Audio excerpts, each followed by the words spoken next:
right, I want to welcome everyone to the regular board meeting of the Upper Canada District School Board for November 26, 2014, the final meeting of this term. And invite you all to stand and join in the singing of our national anthem.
So is that what you meant by you need to wait, Lisa? All right, sorry, I didn't understand the wait, I guess. Impatient as I am to get on with the agenda. All right, I'll ask Director Charlotte Patterson to proceed with roll call. Trustee Buckman? Present. Trustee Kirkner? Present. Trustee Garrow? Present. Trustee McPherson? Present. Trustee McAllister? Present. Second Vice Chair McDonald? Present. First Vice Chair McMillan? Present. Trustee McCray? Present. Chair Petersma? Present. Trustee Richards? Present. Trustee Swan? Present. Student Trustee Shayla Cruz? Present. Okay, thank you. Move on to the consent agenda items. I have a motion to approve. Trustee Garrow, Trustee Richards. Go ahead and cast your vote.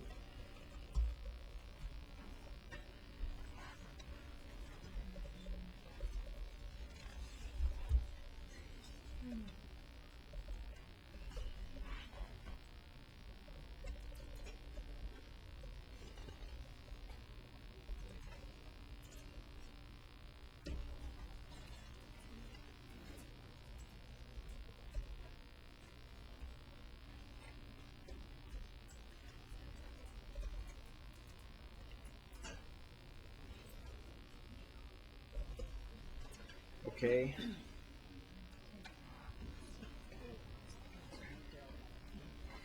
All right, that passes. Any declarations of conflict of interest? Okay, seeing none, I'll move on to the discussion items. I need a motion to move into committee of the whole. Trustee McDonald, Trustee McMillan.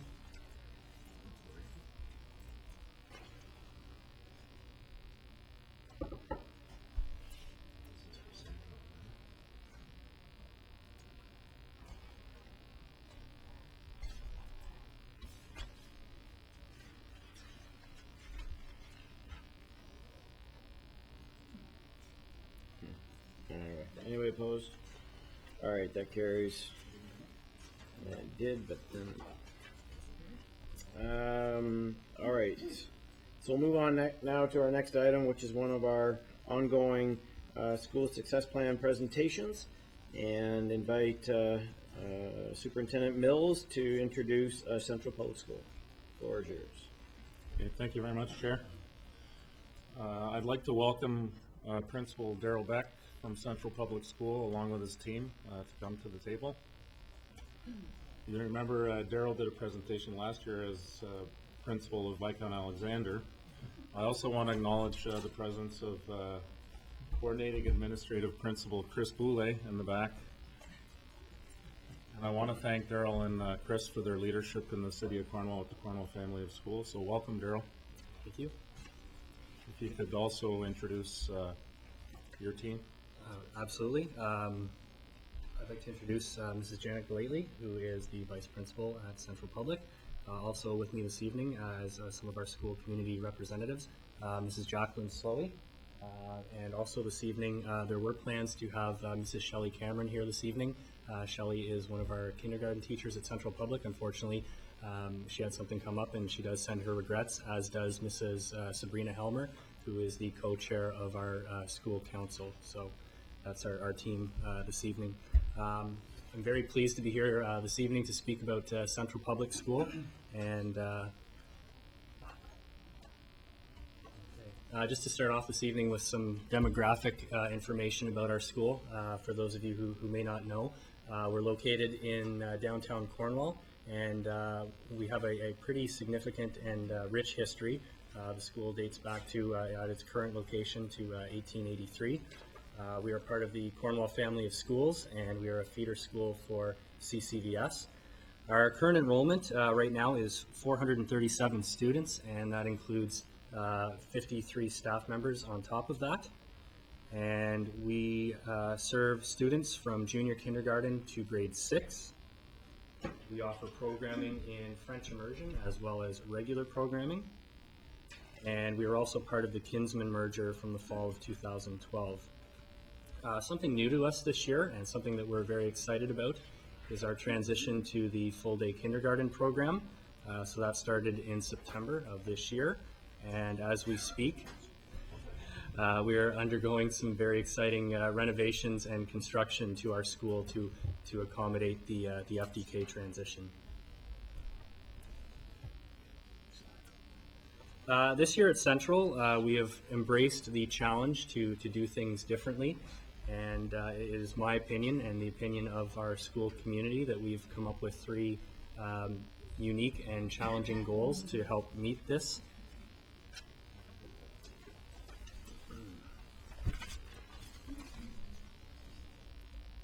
First off, we will increase student achievement through improved assessment practices for, as, and of learning. We will meet the needs of our students through social, emotional, and academic differentiation. I feel this is a unique goal because often when we speak about differentiation, we focus mostly on academic. However, we recognize that there's more to it than that, and as such, we strive to meet the social and emotional needs of our school community in addition. And lastly, we will strive for 100% satisfaction of parents and students in their educational journey. So this ties into the strategic plan for the Upper Canada District School Board in the following ways. First off, communication. And our goal is to communicate early and often. So whether that be with the staff internally, students, parents, guardians, and our school community. We have a number of ways we strive to achieve this. We have a number of internal communications to keep everyone on the same page as to the goings-on in our school. We also have a really strong social media presence through Facebook and Twitter. At last count, we had 690 likes for our Facebook page, which is a significant amount, we feel, in a school population of 437. So we do experience a lot of engagement through social media. Tied in with that, we have a number of staff who have created and tied in their own pages, which can be accessed through our school Facebook site. So again, they are able to stay connected with their child's or their children's classrooms. We also have monthly communications that go home on a regular basis, school newsletter and calendar, and we have also moved into some different forms of communication with home, which includes text messaging. So again, another way to keep engaged with our school community that we're experiencing a fair amount of success with is through text messages.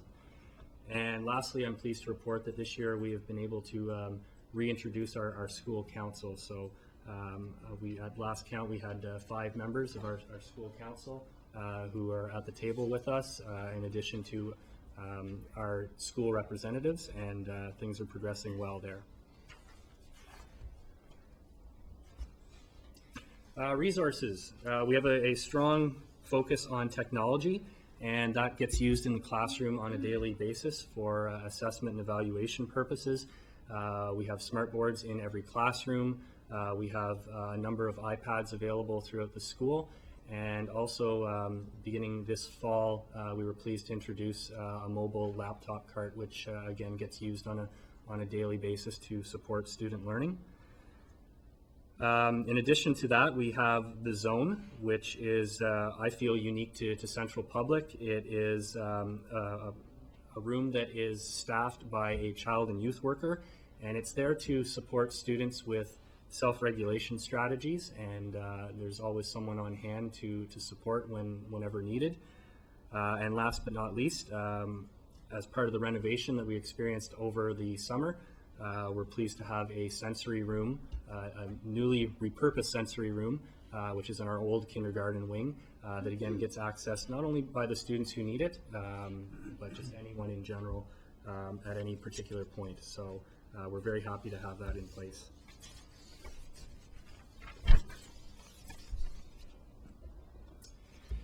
Educational programs. First off, we have our zones of regulation. This is year 2 of this project in our school, and I feel it's important because this is what we refer to as a Tier 1 intervention. So when this was unveiled last year, it was unveiled school-wide. Zones of regulation is a program that assists students with self-regulation skills, and of course we recognize that some students need those skills more than others. However, they're being taught at the whole school level, and then from there we can follow up on that with Tier 2 and Tier 3 interventions. So whether that be smaller group interventions, such as with our child and youth worker, or one-on-one, we also have opportunities to do that in the interest of supporting our students. This year we are also pleased to have Empower Reading, which is a fairly prescriptive reading intervention. It's a Tier 3 intervention that was developed by the Sick Kids Hospital in Toronto.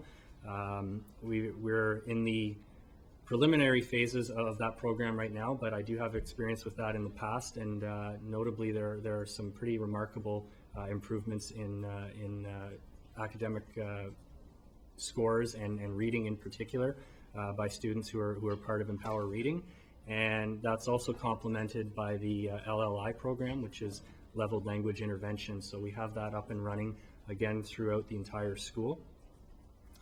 From a staff perspective, we have professional learning communities, whole staff PD, which occurs at the very least on a monthly basis at our staff meetings and gets followed up on throughout the course of the month. We have a number of areas that we're looking to improve our practice in right now, which includes assessment, evaluation, and self-regulation. And lastly, for educational programs, I wanted to speak to the RTI approach, which is response to intervention. So we've set a goal of systematically monitoring student achievement through RTI, and in the fall we were able to hold class profile meetings for all of the classes in our school, which allowed us to come to the table, talk about student need, and figure out a plan for how to help them improve. So that is ongoing as well. As for school community wellness, we have a number of initiatives that are ongoing. First off, we have a very vibrant fitness club, which includes activities such as yoga and Zumba. We have a very active guitar and music program, which includes not only classroom instruction, but also extracurricular. So at recess time and nutrition breaks, we have opportunities for students in conjunction with our music teacher to take part in that. We have a chess club that is new to us this year, and we're also involved in intramurals and the Upper Canada Sports League Region 4. So today, for example, our junior co-ed volleyball team participated in the Region 4 tournament at CCVS. Last but not least, we are in week 2 right now of our breakfast program, which is an enhancement of our snack program. So at Central Public, we are used to having a snack program which is available to all students through their classroom. We have added to that with the support of the Healthy Eating for Better Learning and also the Breakfast Clubs of Canada. where we now have an opportunity for students to come in before the school day starts to get a hot breakfast if they so choose.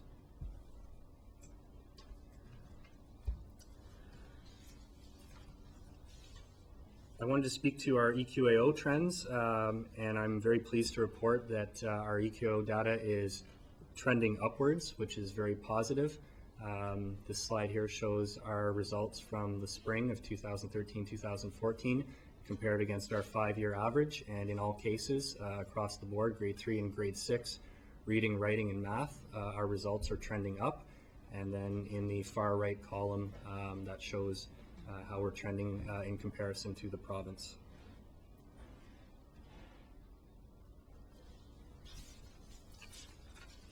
Also on the note of EQAO, we are tracking our cohorts, and on this slide in particular, we have noticed improvements over time in reading and writing as the years go by with cohorts 2 and 3. And that being said, we're always looking for ways to improve, and certainly we do recognize that math continues to be an area of focus for our school. What are we doing well? At this point in time, I feel that the strengths at Central Public School, first and foremost, are service excellence, and I would acknowledge the hard work of the school team and my predecessor, Anne-Marie Bolbeck, in her efforts to really bring that to the forefront. Also, I feel we're doing very well with all means all and inclusion and meeting the needs socially, emotionally, and academically of all of our students. We have ongoing full staff professional development.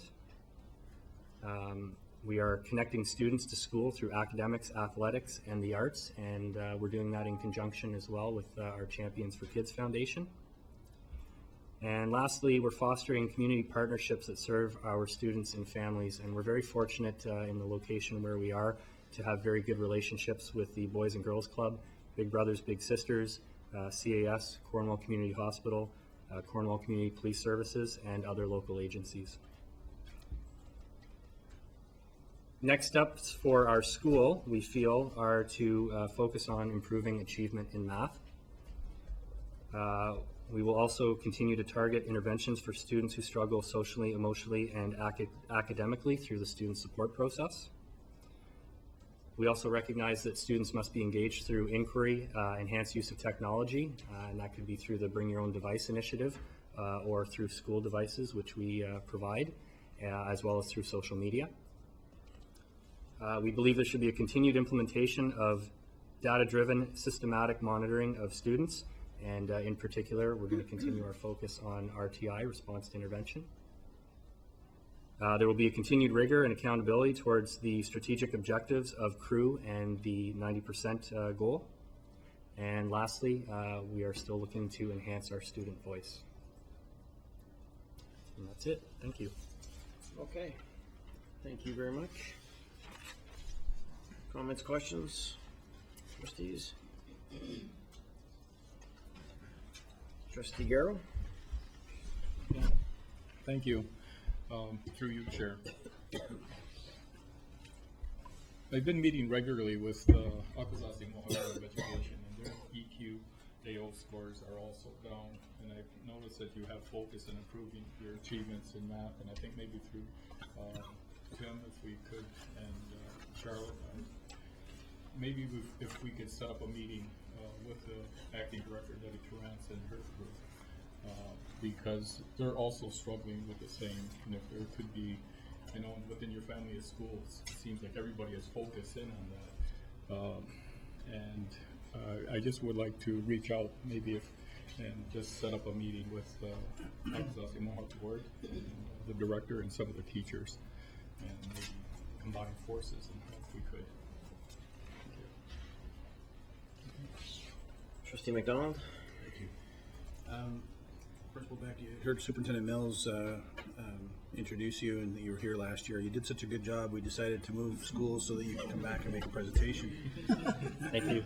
You're the first principal to have had that opportunity to come back and present to us twice, so. Later next year. Let us know if it gets. We get bored with the movie. us know if it gets any easier as you move along. I just wanted to say, I think, I like your presentation format. It's built upon what you presented to us last time when you were at Viscount.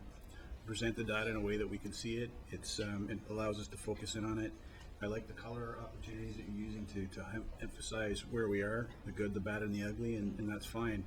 The important thing is that you have strategies in place, and I think the strategies that you're implementing are good. They've proved successful in other places, and I think it's going to be a unique opportunity for Central to be able to have those strategies put in place.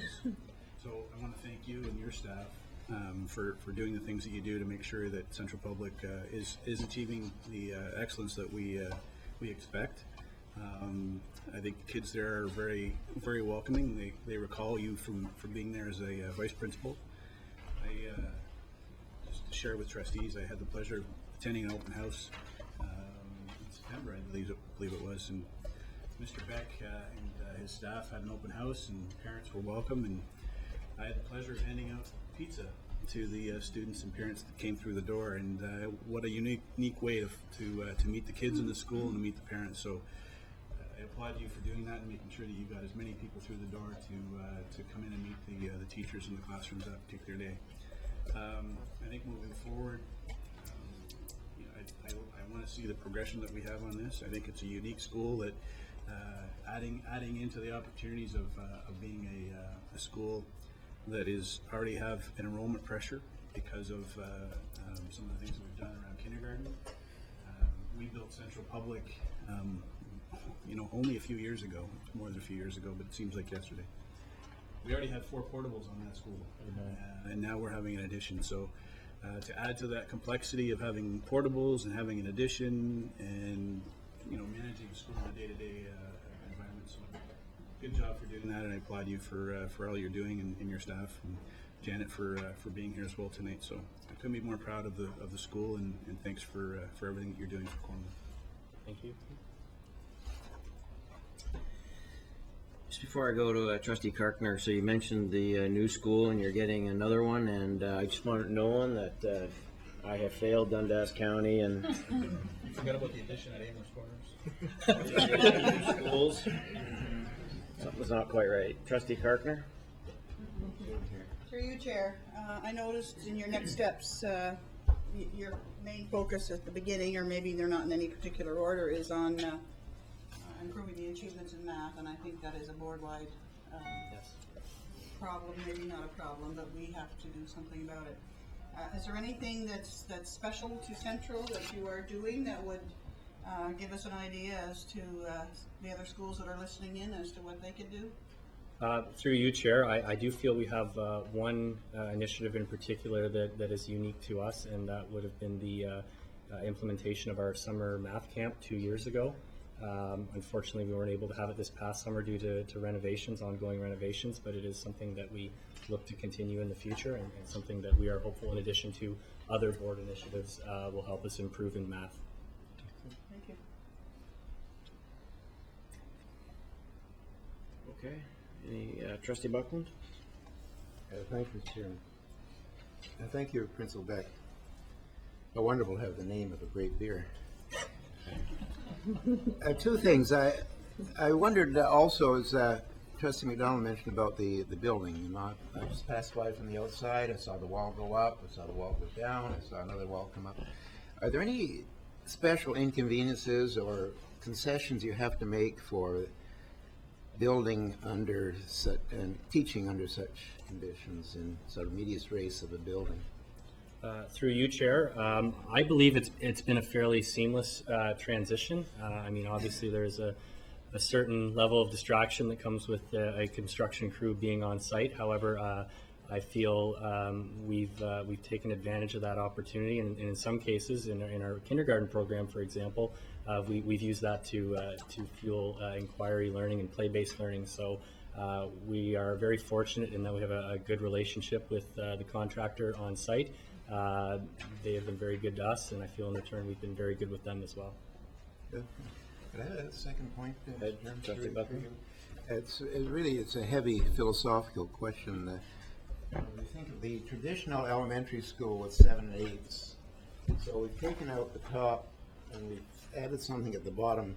Do you see any special advantage to having pre-K to 6 as opposed to the traditional elementary ending at grade 8? Through you, Chair, I believe we're able to provide more age-specific opportunities to our student in an elementary setting, and I feel that another advantage to the current model is that when they do progress on to grade 7 and 8, they have more opportunities available to them through our feeder school and at CCDS. Thank you very much. Director Patterson would like to add. If I could just add, thank you, Daryl, for that response. Trustee Buckland, I know you are aware of this, but actually Cornwall elementary schools were a model for our entire board as it relates to K to 6 education. I see. When we moved initially to the 7 to 12 model, many of the schools perhaps west of Highway 31 were K to 8 schools, and so it was quite a transition for many of the schools in Leeds, Grenville, and Lanark, but and Prescott Russell, but certainly the Cornwall family has been a model for us with regard to creating new schools called K to 6 schools, and tapping into the leadership capabilities and competencies of our grade 5 and 6 students in particular, and also, as Principal Beck suggests, providing age-appropriate curriculum and co-curricular opportunities for our K to 6 students. Further questions, Trustee Buckland? No, that was, thank you. Appreciate it. Trustee McAllister? Principal Beck, I noticed that in your third goal in your school success plan, you have a target of 100% satisfaction for parents. What kind of a target do you envision for goals 1 and 2?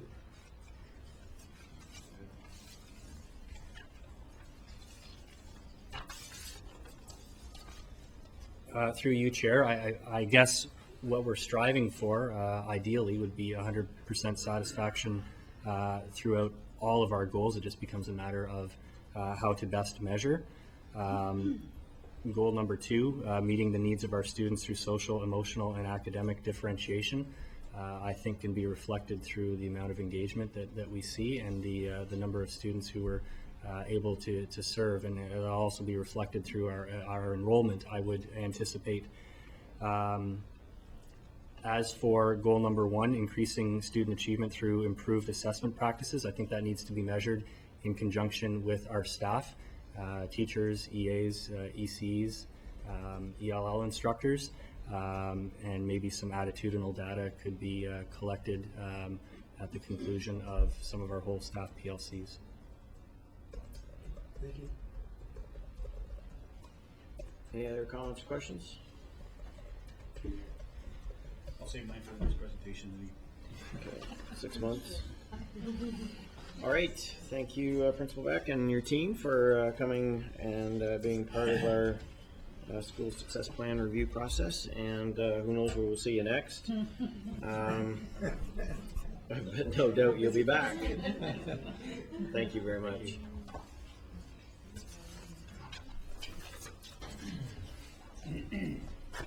Okay, as this is our final meeting of this term, we would like to recognize years of service for our trustees, and in fact, all service by our trustees. It's often that trustees carry out their jobs without much recognition, and yet we impact virtually every household, every community in our jurisdiction. We have some trustees, a couple of trustees who will not be returning, and a number who will be continuing on their service, but I would like to take a moment to recognize all the trustees, starting with trustee Ann McCrae, who was elected in the last term, chose not to run in this current election.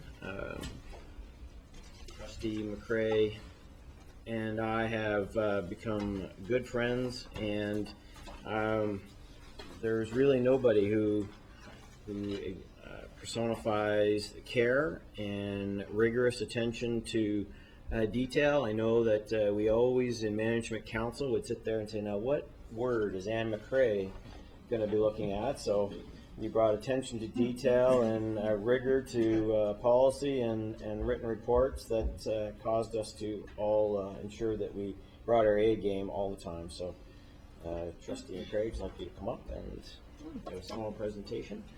And thank you for your service to the children of Eastern Ontario. Thank you.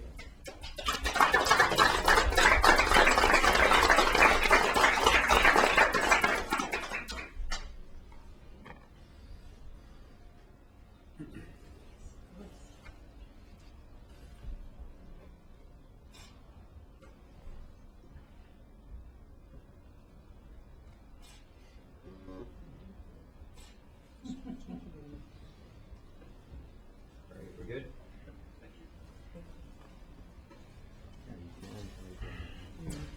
All right, next is somebody who I've known for a long time, a long time. And you know, sometimes you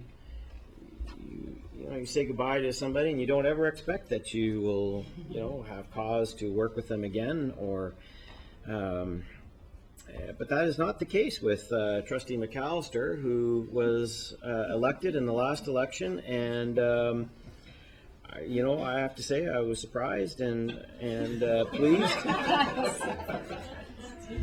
We've had lots of good times. I think it's fair to say that John and I's friendship has developed profoundly over the 4 years, and I certainly have enjoyed working with you, and you've brought an incredible focus on ensuring that everything that we do is accountable. You have always held the record for the most questions. You have become far more specific over time. When we used to get pages 32, 40 questions weekly, and now you're much more succinct. You're down to a dozen. So, John, please come up.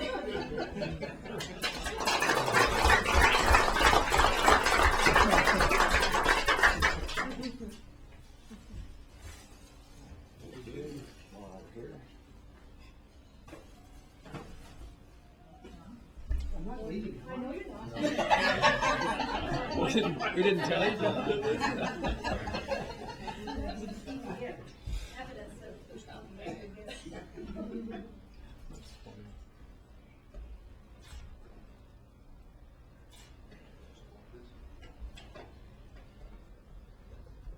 We're good.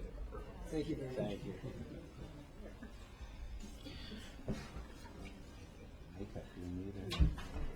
Next is Trustee Swan, who was also elected in the last election, and Trustee Swan and I spent hours on the phone prior to her election discussing school closures and other interests of hers, and we have also spent hours on the phone discussing various issues since then, and Trustee Swan has always had a keen interest on ensuring that we spend our dollars and focus them on our children's benefit, and I have appreciated that focus. And Trustee Swan, I want to thank you for your service to the kids of Eastern Ontario, and I know you will too, as Trustee McAllister will be continuing on. So thank you, Trustee Swan. Thank you very much, Chair.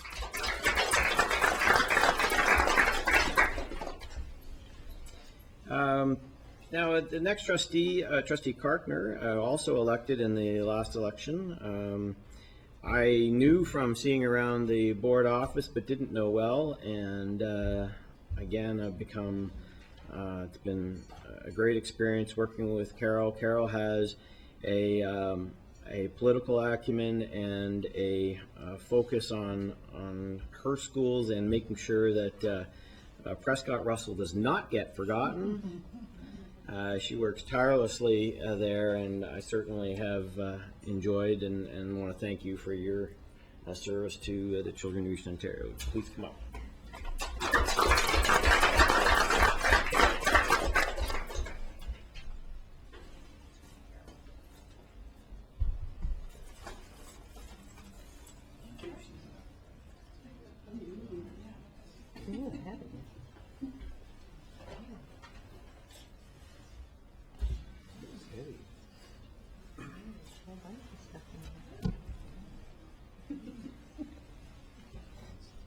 Lisa says that don't take the bag and hit your neighbor with it, that it is fragile. At least I can carry it. Yes. Trustee, the next trustee I'd like to recognize, all the trustees so far have had 4 years of service. Trustee McMillan came to the board in the last election, and again, one of these just fabulous people that I've met. We've established a great friendship. Started out maybe as with some of the others, maybe not seeing eye to eye, but we quickly turned the corner. And Jeff, you have in your role as trustee and as vice chair have been an incredible leader in the system. You've been there when I have not been as vice chair, and I've certainly always appreciated that, and always known that you are going to exercise the board's vision and use your knowledge and your passion for education to ensure that the board continues to move forward. So I appreciate the friendship and you. Thank you.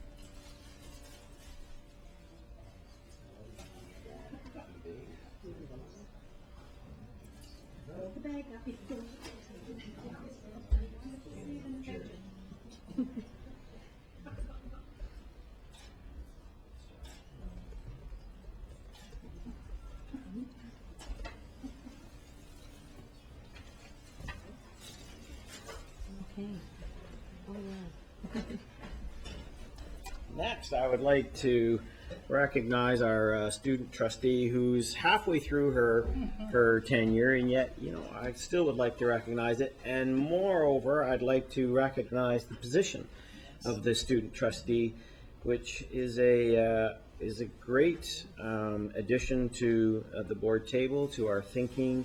They have been vocal at the table, but behind the scenes, ensuring that we never lose sight of the reason why we're here.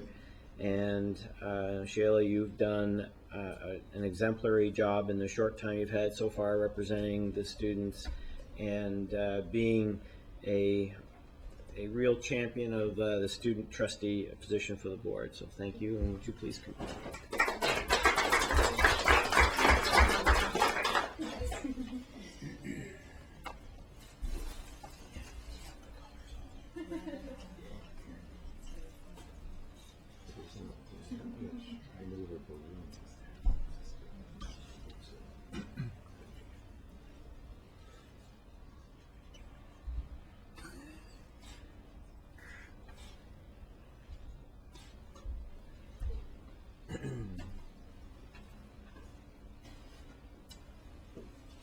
I think with Mr. Calder, we have a budding Karsh.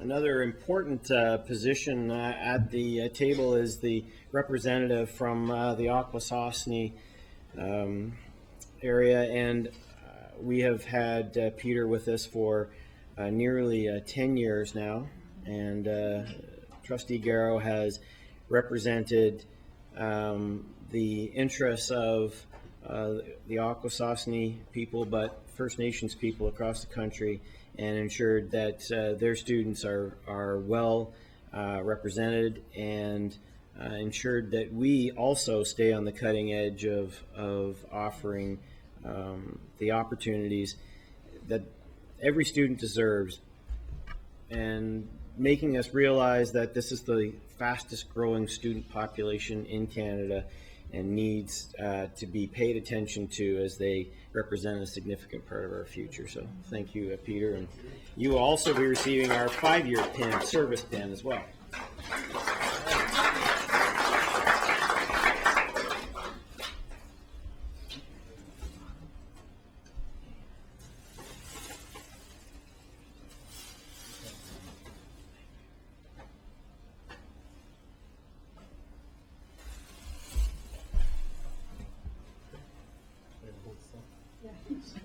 Before we do it, how's John going to get that?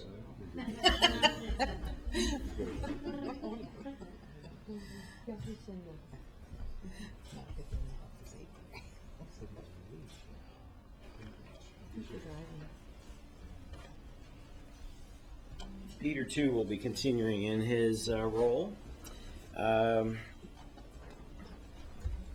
he's been appointed through to 2018. So that's good. When I came to the board table, there were a lot of city slickers here, and Director Thomas, he was one of he almost wore it as a badge of honor, but we knew the truth, Trustee McPherson, that the real honor was the farmers, and I have become, we've had some good conversations about that area, but you've done for 14 years, first elected in, I have it here, 2000 to the board. You served as vice chair twice, in 2003 to 2004 and 2010, 2011. Most recently acclaimed. You will be receiving a 5 and 10-year service pin. Again, you have exemplified the inclusion of local politics, especially. You've always been a champion of ensuring that your municipalities are well within the loop, and certainly demonstrated to us all the importance of that. So, Bill, thank you, and would you please come up?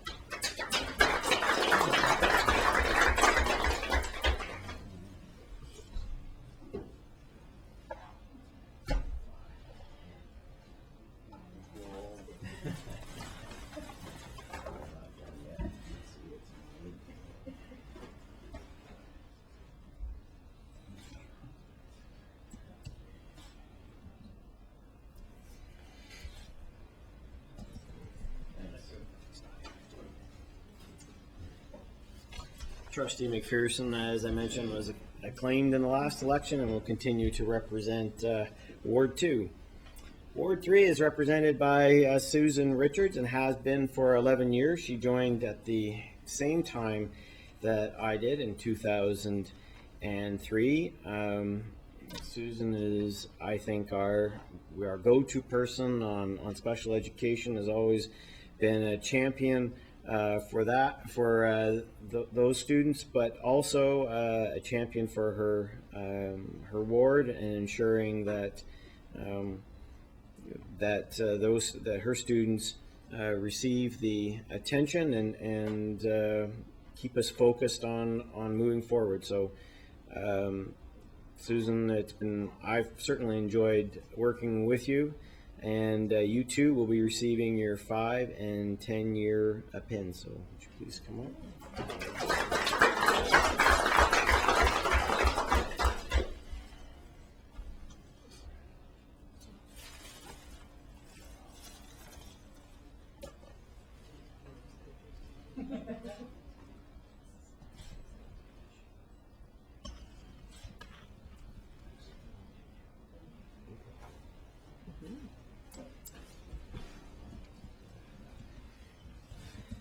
All right, next on my list is at times been my nemesis, but for almost the whole time been one of my best friends at the at the board table, and a friend beyond the table as well. Trustee McDonald was elected in 2000.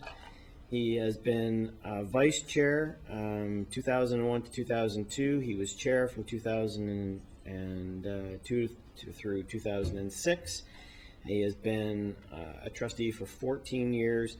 He has been a tireless champion of innovation, continuous improvement, questioning the need for reports, ensuring that we stay focused on our particular role at the board table.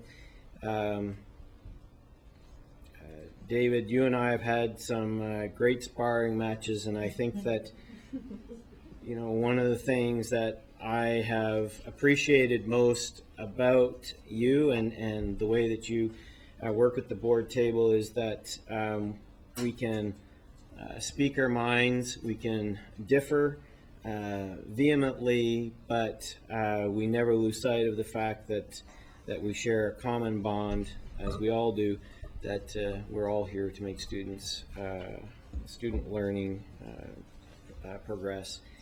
So David, would you please come up?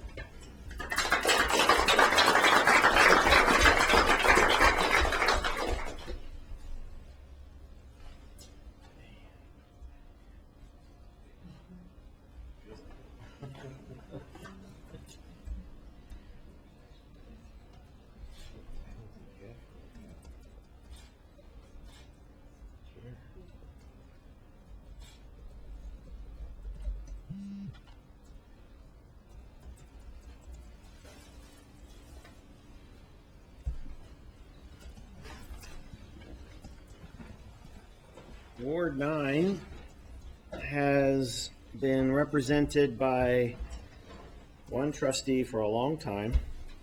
And to speak more to that, I'm going to hand it over to my second vice, David McDonald. Thank you very much, Mr. Chair, and it's a privilege to be able to speak to this tonight, because I recall being a trustee for the first time and getting a call from Trustee Buckland at the time, and he was actually chair of the board.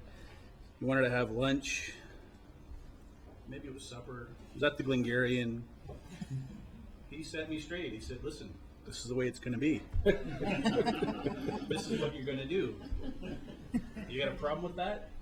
Let me start over. This is the way it's going to be. Trustee Buckland has been a trustee for 36 years. 1 year at Kirkland Lake, starting in 1969. That's a long time ago, because that's the year I was born, and I feel old, so it was a long time ago.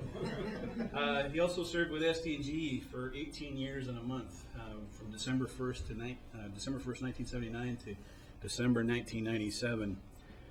Trustee Buckland is the last trustee who was on the original Upper Canada District School Board. He was served in January 1st, 1998 with the newly amalgamated board to now, November 30th, 2014. His 36 years are actually 433 months. If you add up all the board meetings, it's probably somewhere around double that, or triple that, perhaps, with some of the special meetings. Trustee Buckland has always been, you know, a stickler for paper. He's stuffs the paper underneath his bed, he says. And one of the things we worked on, Trustee Buckland, we couldn't quite pull it together in time, is there wasn't enough paper to print all of the agendas for all of the meetings that you might have attended over those 433 months. In fact, we didn't have enough trucks to be able to cart it back here, so we apologize for not having that for you. I've grown to be a friend of Trustee Buckland's, celebrating his birthdays, attending some of the family functions. I was known as the straight guy for his one-offs that he performs, stabbing the haggis, doing whatever he decides to do. I just happen to be that guy that was either the blunt of the joke or the straight guy, as I said. Trustee Buckland, it was a pleasure for you, for me to get to know you. You served as a mentor to me as a trustee. My children still refer to you as Uncle Art. So I appreciate what you've done for Eastern Ontario. Sorry. We have a few special gifts for you. We have a collage of your schools, photo page book of snapshot of history of SDNG and the Upper Canada schools. And tonight you're receiving pins for 5, 10, 15, 20, 25, 30, 35 years of service. Thank you for all you've done for Eastern Ontario.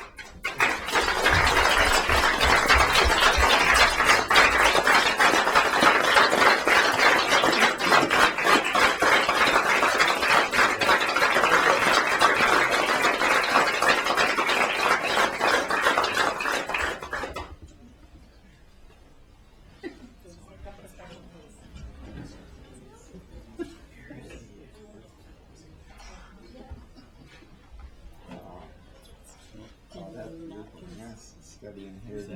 Come on, it's not a wedding.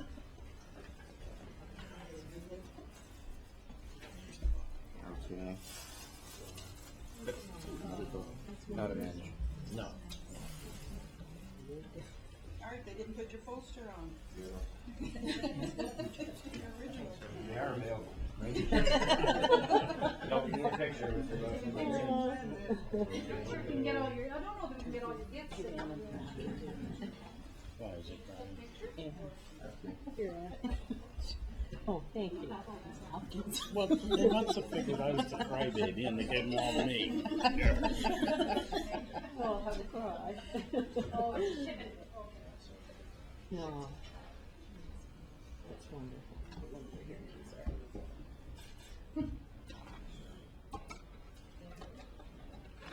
The bottom there is such a young man.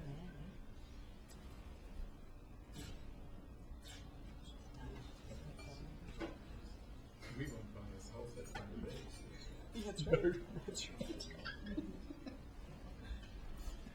Thank you.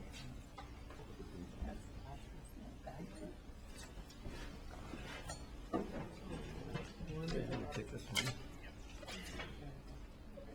Okay, I'm going to take the last acknowledgement.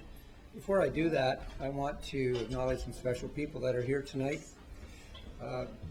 Greg's parents are here, and Greg's wife, Amanda, William, David, and James. Great guys who are incredibly well behaved back there.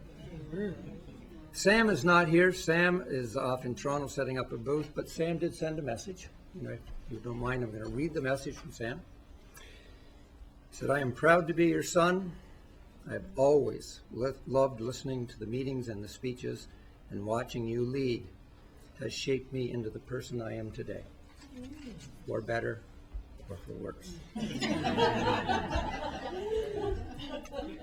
Also, Greg's brother Julian is here, and I had the privilege of working with Julian as a student teacher. He's now a teacher in our board, and I'm so proud of what the teacher that you become. And last, and certainly not by any stretch the least, an old friend, Joan Hodge, who was a former trustee. So welcome and thank you so much. And I think it's so important when family members come, because you send Greg off to us, but you don't really know the impact that he has had. And when you are here tonight, I'm sure you're getting a sense for just how important his role was, how much we respected Greg, and the impact that he has had not only on us as a board, but on the lives of the students in this board. When he leaves you, he's doing some really important business. So thank you so much for being here. Greg entered politics at the board level in 2003.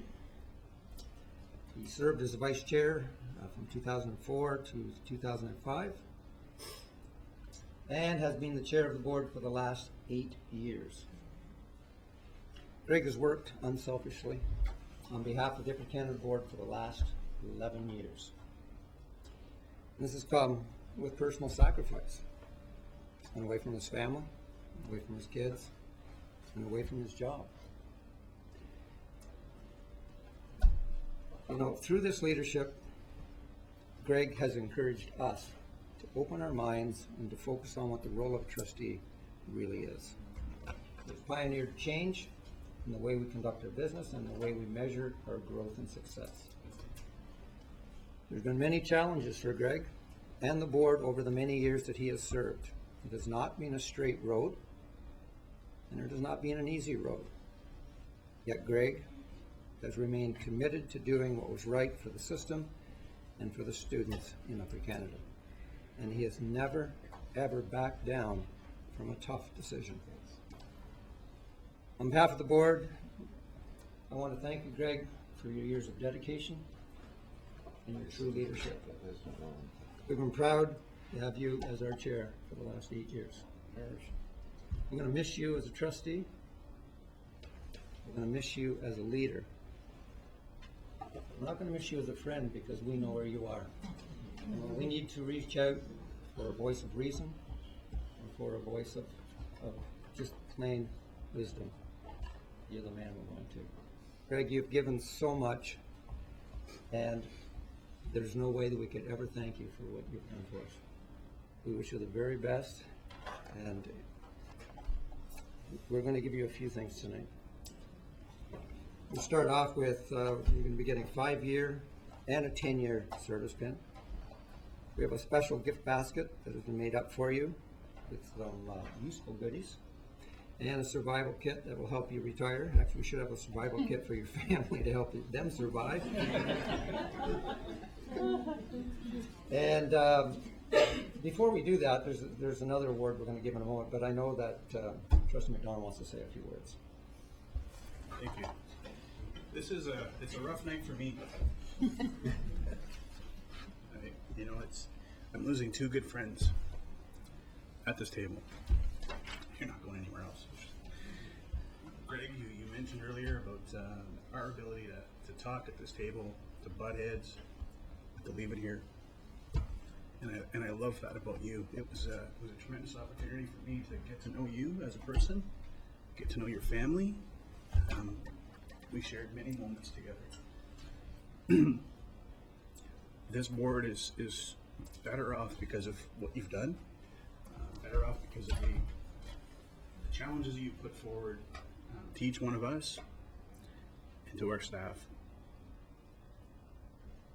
You succeeded me as chair, and I couldn't have asked for a better person to have done that. We are very fortunate tonight to have 4 of the 5 chairs that served Upper Canada in this room. Yourself, Trustee Buckland, and Joan Hodge. I think that's a pretty good indication of the leadership that you've had. People have made sure that they followed you despite moving on from this board, friendships that you've created, but most of all, the journey that you've taken us on to get us to the next level. We've had some tough discussions, we've had some tough opportunities, but we all come out of them unscathed. We come out of them better. And I'm not sure who I'm going to have those long discussions with at 2 o'clock in the morning. I'm not sure who I'm going to share some of the travel issues with in the future. But I want to thank you for everything you've done for me, for the students of Upper Canada, and for all of Eastern Ontario. Your service, your dedication is unbelievable, and I respect the decision that you made to move on, but I don't like it. But all the best to you. Thank you.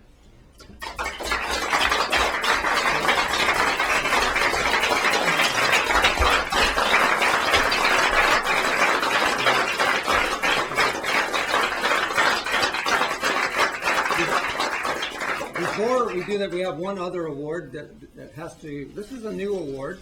If I can just get it and just have a seat. Last year when we were down at the National School Board in New Orleans, we had a tour of a plantation. And one of the things that caught our attention was the pineapple. And the girl that was doing the tour, we asked her what was the significance of a pineapple.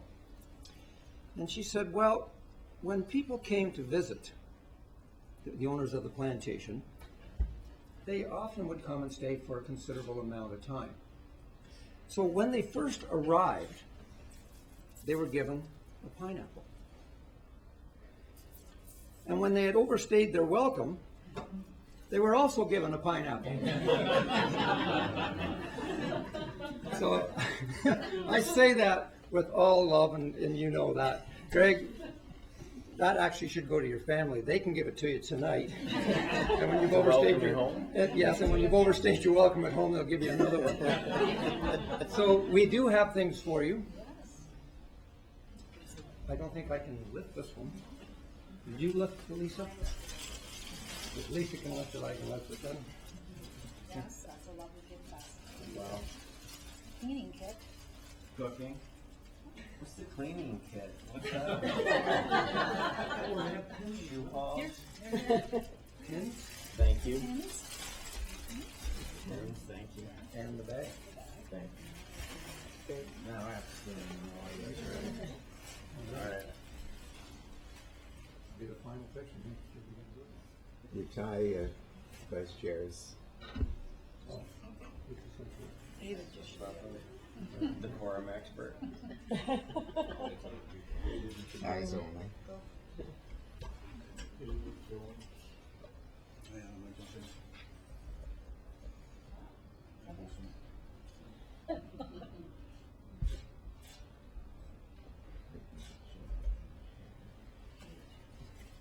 Mr. Chair, can I say something?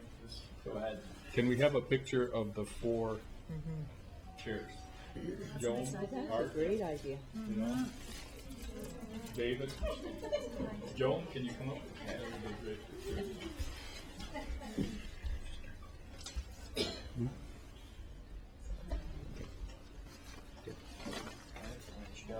Do it now? Yeah. I wish you could get a picture of the, I wish you could get a picture of that. No fighting tonight. The minute I'm laughing. You know, God. can you? Is it? If they turn this way after. It's hard to get out of the picture. Just turn away. Jeff, it'd be great if they had a picture of that. Pardon? The picture, Craig, they had a picture, can you guys stand with the map of the back? Stand in front of the map. yeah. That'd be nice. One more. Take another picture in front of the map. With the map. Where's Martin Town? Right here. Standing right in front of it. Put them on the map. Ready? Thank you.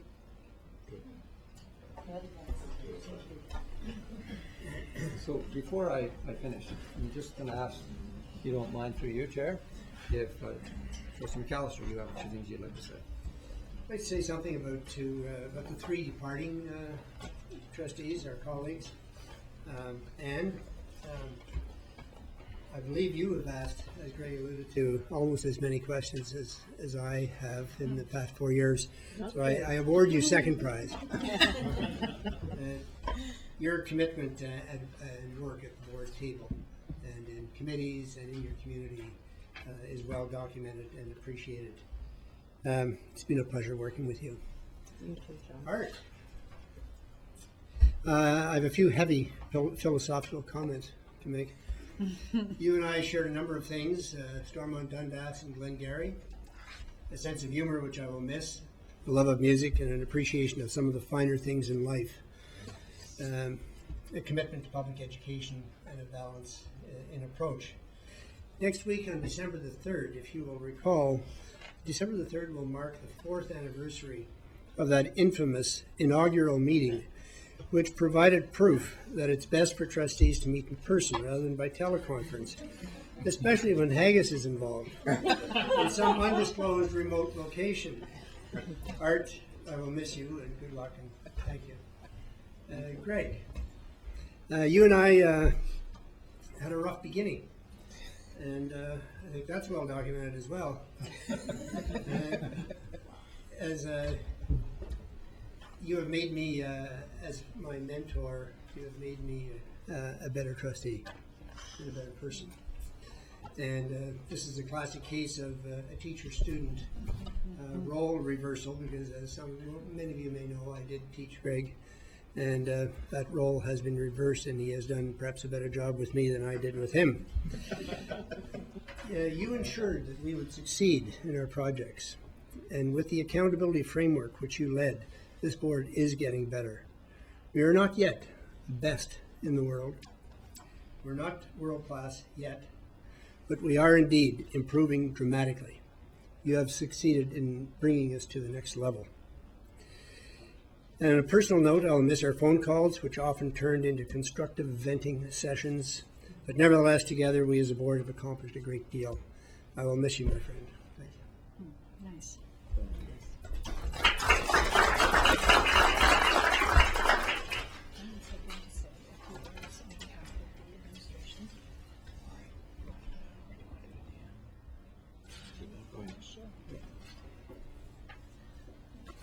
Through you, Chair, I'd just like to take an opportunity on behalf of the administration and staff of the Upper Canada School Board to thank the trustees for their leadership during this term and for their unwavering commitment to student learning and student well-being.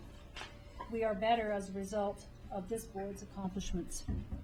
In particular, I want to thank Anne for her work and your desire to learn and your curiosity and your commitment to your school communities. Art, your longstanding contribution to public education, your moral compass and commitment to do the right thing, and your passion for public education is exemplary. And last but not least, certainly, Greg, your leadership of the board was exemplary. You took risks, you showed courage, and I very much enjoyed working with you. I actually just mentioned this to your parents this evening. I started in the role of SO, superintendent, when Greg started in the role of trustee.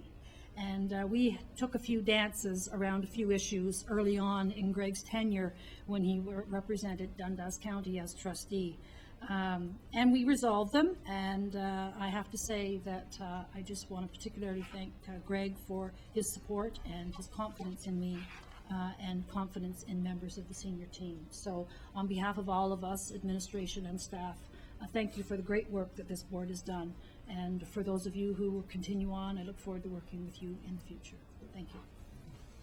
Trustee McPherson. Thank you.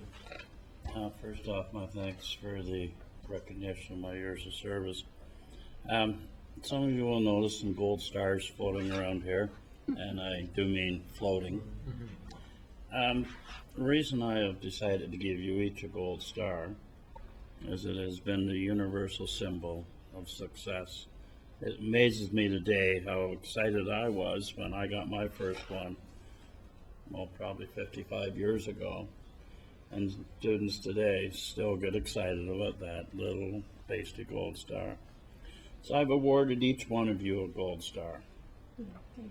And I hope you leave here, and I want to say a few words to each one of you, and I'll start with Anne. Anne comes from Lanark County, so you can't say anything bad about that. Yay.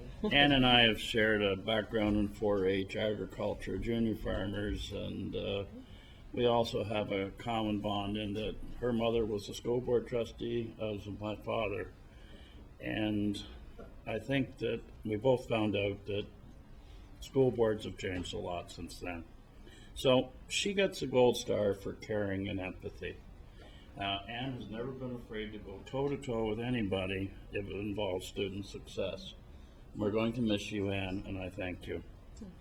I'm going to move on to Art next. And Art I'm giving him a gold star for perseverance. Anybody who's stuck with it for 38 years has got to be full of perseverance. And Art has always been bluntly honest. And Art, I'll be honest with you, sometimes I couldn't figure out where you were going, but I never doubted you were from Glengarry County. You have served Glengarry well, and they're going to miss you. And definitely, last but not least, Greg. Now, the only reason Greg got a gold star was I couldn't find one that says, don't let the door hit you in the backside on the way out. But I decided to give him a gold star anyway. I first met Greg as a school council chair, and he was full of ideas, enthusiasm, and I'm glad to see we haven't changed you, Greg. We may have wore you down a wee bit. So I'm giving him the gold star for the responsibility that he has taken leading us for the last 8 years. He led us through some very hard times with Boundary 2020, and Greg, you never wavered. And for that, you have earned our respect.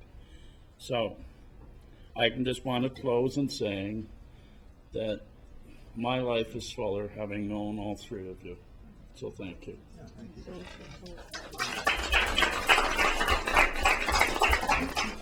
Before I turn it back to the chair, Lisa, I want to thank you on behalf of all of us, the hard work that you put into this.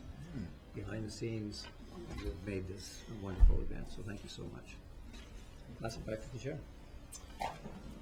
All right, well, I had sort of planned in my head that I would deliver in the typical spot of my final comments at the end of the meeting in hopes that I might be able to keep some of you on the straight and narrow.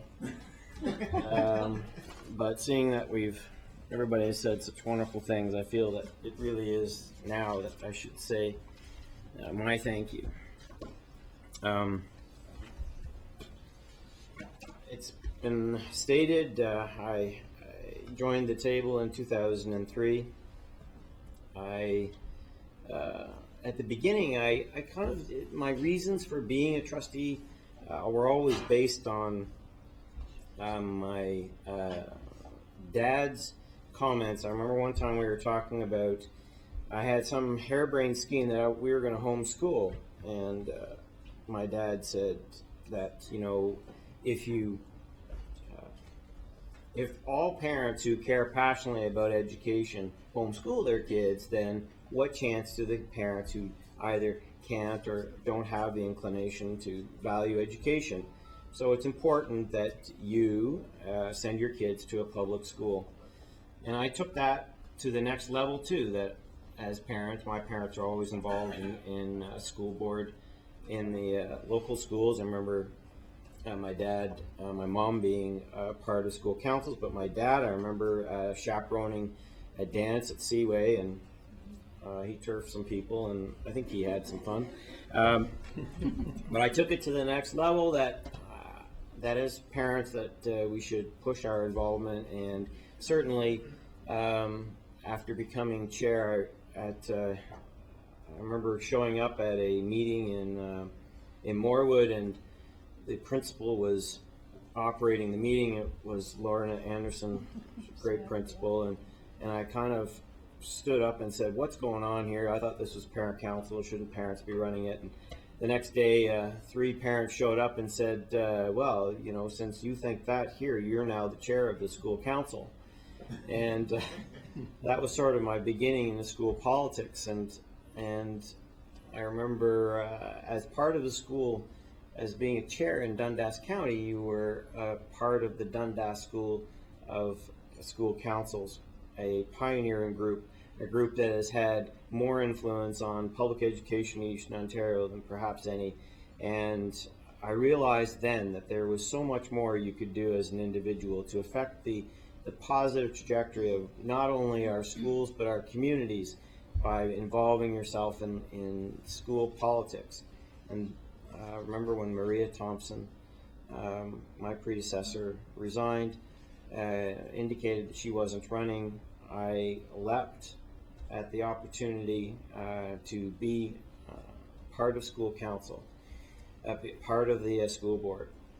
When I got here, I thought I was going to be the youngest trustee, and I thought that for several months until I realized that David McDonald was in fact younger.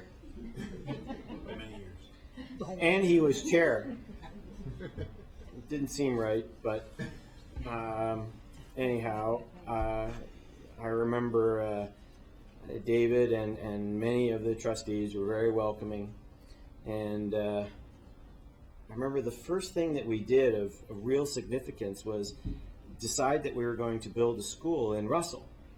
And I thought, wow, this is easy. If we can build schools that easy, this is going to be fun. Wow.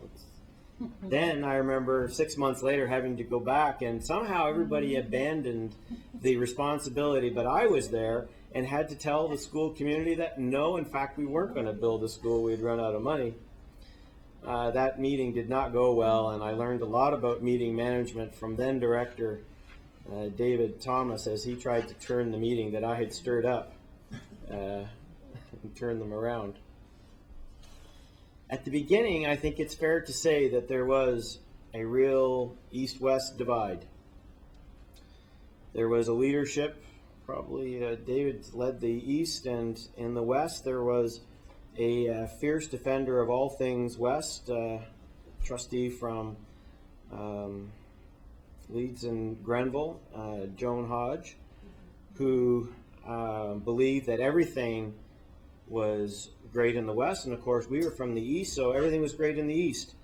I remember sitting around here and really not focusing on kids, but I think focusing a little bit too much on ourselves and what we believed in. And with David's leadership at the time and Joan's open-mindedness, we managed to turn the corner and establish, I think, a real sense that we're all here. I've never met anybody in this board, at this table, that didn't come here with the belief that we need to improve the education of kids. I've never met anybody that thought it should be not improved. And once we all saw that as the why we were here, we then realized that it was okay to differ. It was okay to not see eye to eye on the issues. We respected the fact that every single one of us, no matter who we represented or what our background was, every single one of us wanted our education system to improve. And when we as a group came to that realization, and I happened just to be luckily transferred into the chair's position, it made 8 years of being chair pretty easy. We have done some fabulous things as a group, and I look at that long history, and some of those events have been referenced, whether it was school closures or dealing with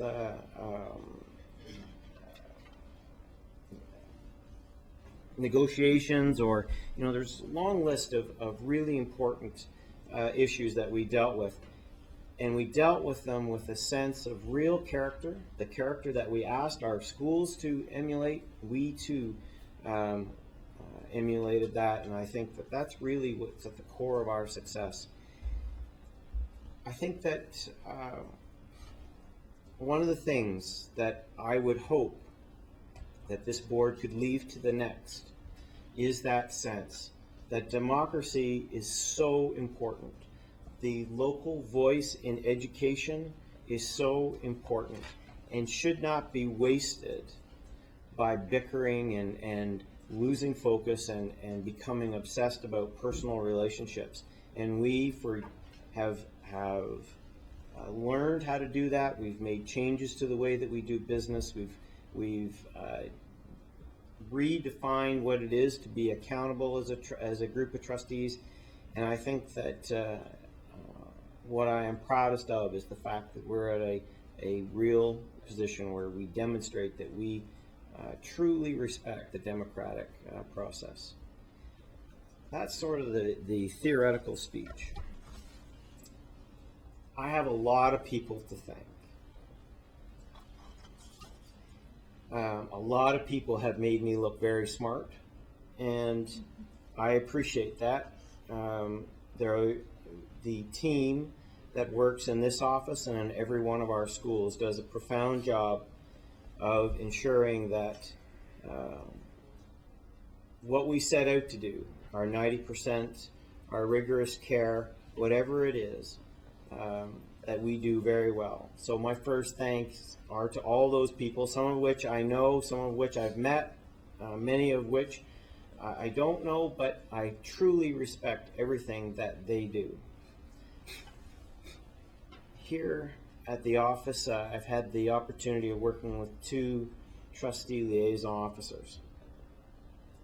Francis was a fierce defender of process and making sure that we stayed on the straight and narrow and move forward. And when Lisa came into the role, she picked that up and developed it, and both of them have made my job as chair really quite simple. But Lisa, you deserve special credit because you had to work with me the longest. You had to devise systems to deal with missing receipts and all to cover up all the other mistakes that I have made over the years. The invention of the cheat sheet is Lisa's. You may think that I'm on top of everything up here and I know exactly what's going on. I have the benefit of highlighted and well-organized notes so that I know exactly what to do in order, who needs to speak and what their names are, and when needed, how to pronounce their names. Lisa, it's been a tremendous relationship that we've built. I have enjoyed every moment of working with you. I think that you really embody the pride and attention to detail and passion that our staff bring. Now have such a wonderful relationship in Murray, and that too has been so fabulous to watch as you've grown, and I think it's a friendship that I will long treasure. Director Thomas retired recently. I cannot not speak and thank about David. I remember when David came out and met with us all. It was part of his 300 days, or 100 days, I forget. With David, it was always a number and always had a title, and it always had a theme and a logo. I forget what the logo was, but nonetheless, he was meeting with 100 people, and I was one of the lucky ones to be on that 100 list. And right away I knew that we were in for something special. And David set the tone. He challenged us to never rest on what we did yesterday, to be open to thoughts, and I have driven many hours with David. Some of them I'm not sure that I was going to get home. David, if you're watching, I don't know that you've become a better driver. However, I did always get home, and a few times he had to actually drive me home. The infamous time I forgot my keys in an office in Toronto. He was good enough at very late on an evening to drive me all the way home. David's friendship has been profound, and I've had opportunity to tell him that. He certainly has been a role model and provided me with a lot of guidance on how to work with my community and represent education. More recently, I was talking before we were having some dinner, and we were talking about all the trustees that have sat at this table in my tenure, and some of you have been here longer, it's a lot more. And every single one of them, as I mentioned, came here with a sense that what was best for kids is what we wanted to do. This board has been one of the most fun to work with. I really enjoyed every single one of you. We've worked on many issues. Some of them are not terribly exciting for the general public. They wouldn't necessarily make headlines, but they are at the core of what we do. And certainly all of you have enjoyed working with you. David McDonald. As I mentioned in my introduction, I right away knew that David was going to be a problem. And I'm sure that it's no secret that I was ambitious and he had the position I wanted. And you could do that two ways, right? You could either go at it right head on and say, okay, you know what, I'm going to work to get rid of you. But I realized that David was a very good leader, and I had a lot to learn from his leadership. And I was, those 3 years, the first term that I spent, and especially the year I spent as a vice chair, were some of the most special times in terms of learning how to be a leader, David. And you certainly always made sure that it came back to kids. Always. And not just some kids, not just the smart kids, not just the kids that needed help, but every single kid needed our attention and needed to have, we needed to improve the system for them. I got so excited about being chair that Trustee Buckland thought that perhaps I should have a lesson in humility and booted me from my vice chair position in my 3rd year. I probably would not have thanked you for that then. In fact, I know I didn't. I was my ego was bruised and I was hurt. However, it was a good lesson, Mr. Buckland, and I certainly appreciated it. And I think that it helped me become the leader that I was allowed to become as chair. Jeffrey, I knew you were special when I first saw you, and we were giving you an award for your courageous teaching techniques. I didn't know at the time that I'd be working with you. When you came to the table, I knew that it was just a matter of time before you and I would be working together. And I'm glad the way that it turned out. I'm glad that I've had the opportunity of working with you as a vice chair. You bring a special eye to education. Your care for kids is incredible. And over the years, I've always wanted to be a good speaker. And Director Thomas did everything he could to school me, but I never really had that, never really felt that I had that ability to grab the story and tell the story and really connect with the audience. And that's something that you have naturally, and that comes from just your incredible empathy for kids and the challenges that they have, and that transfers to just your relationship with people. And so, you know, that's a profound gift. John, I made some comments earlier. You know, I always know who to call when I need to hear something that maybe I don't want to hear.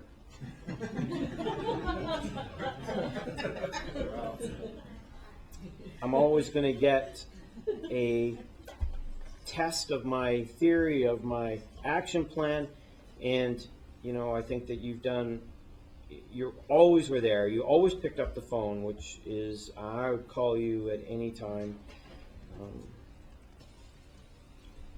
And you, I really appreciate the special relationship that we've developed.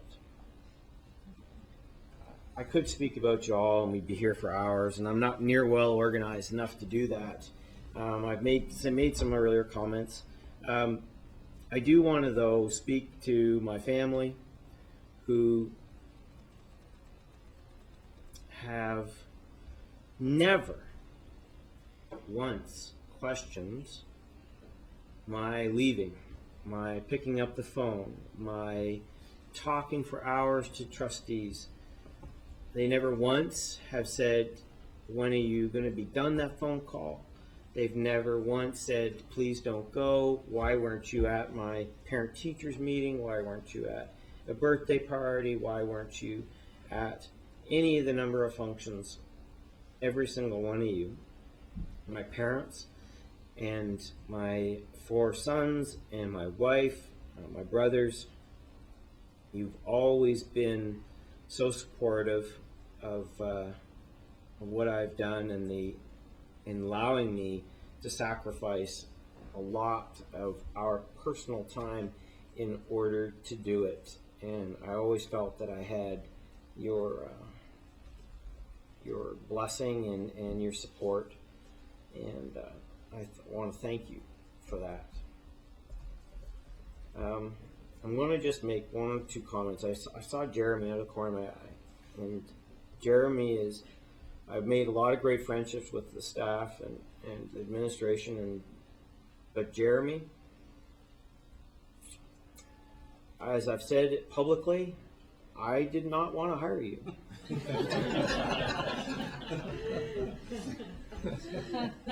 And I have lost some votes over the years, not many, I don't think, but I lost that one, and it was the best vote I lost. Your vision for for education and your rigor and the way that you challenged my own thinking on leadership, on organization is truly special, and I want to thank you for that. Thank you. As I said, I thought this was going to be done at the end of the meeting, so I sort of had this vision of final speech and then walking off the stage. But we still have a lot of work to do, and it's 8 o'clock, so we should probably get back at it. Another pineapple. Yeah, there will be another pineapple. So, all right, yeah, let's move on. Okay, so part of our ongoing budget summary is a budget plan and priority for educational program summary, and then ask Superintendent Val Allen to take the floor.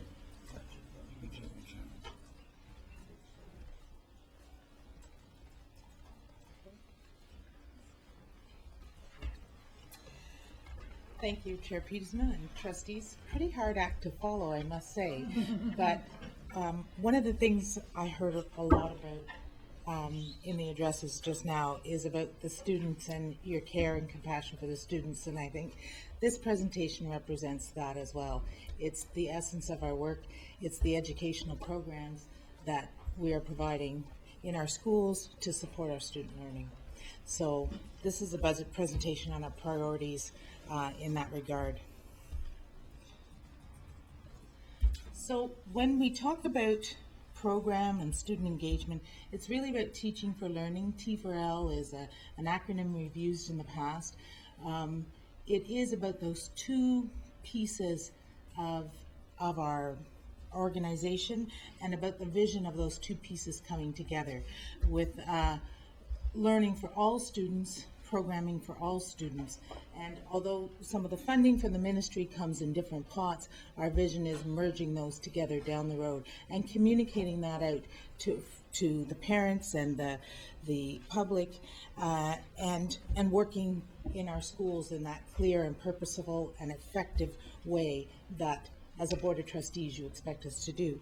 And this work is totally embedded into the new document and the vision for Education Ontario, the Achieving Excellence. The pillars embedded in this document are really what we're all about.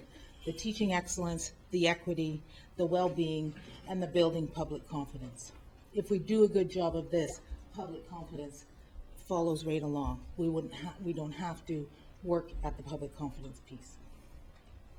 So in program and student engagement, or T4L, what are our underlying beliefs? And we've heard it tonight already. All means all. Every student in every building across our district. We are one, and we are targeting to work together as a whole. In program and student engagement, our job, we envision our job as serving school-based instructional leaders. We have fine leaders in running our schools and in front of our students every day in our classrooms and working hand in hand with them, and we are that support mechanism for those folks at the school level. The other underlying belief is that we need a differentiated support to each school or families of schools based on their school needs. We have systematic approaches, but as you've seen through the presentations from the various schools, there are priorities in different areas that need focusing on, maybe in one school and perhaps not in the school up the road. another big piece of this work is how everything that we do is integrated. That we need to collaborate together with the vision and the target of our 90% graduation rate. So the program department, the special education department, equity, diversity, international education, our operations, our accountability, all of that work is integrated. We overlap and we have to work together as a team, and as we do that, we will meet our targets that we've set out in each of these areas. And all of that work being integrated really supports the wellness of our staffs and students to function effectively and model that wellness that we want across our system. As I mentioned before, we see our vision as supporting the school principals and the leaders in the schools, that student success, school effectiveness, program student engagement, we are resources to that wheel, or that cog in the wheel that makes that helps the system work. We provide resources and we can support the learning environment and to help sustain improve student achievement. When we think of crew in this analogy, the E in crew is really about what we're all about.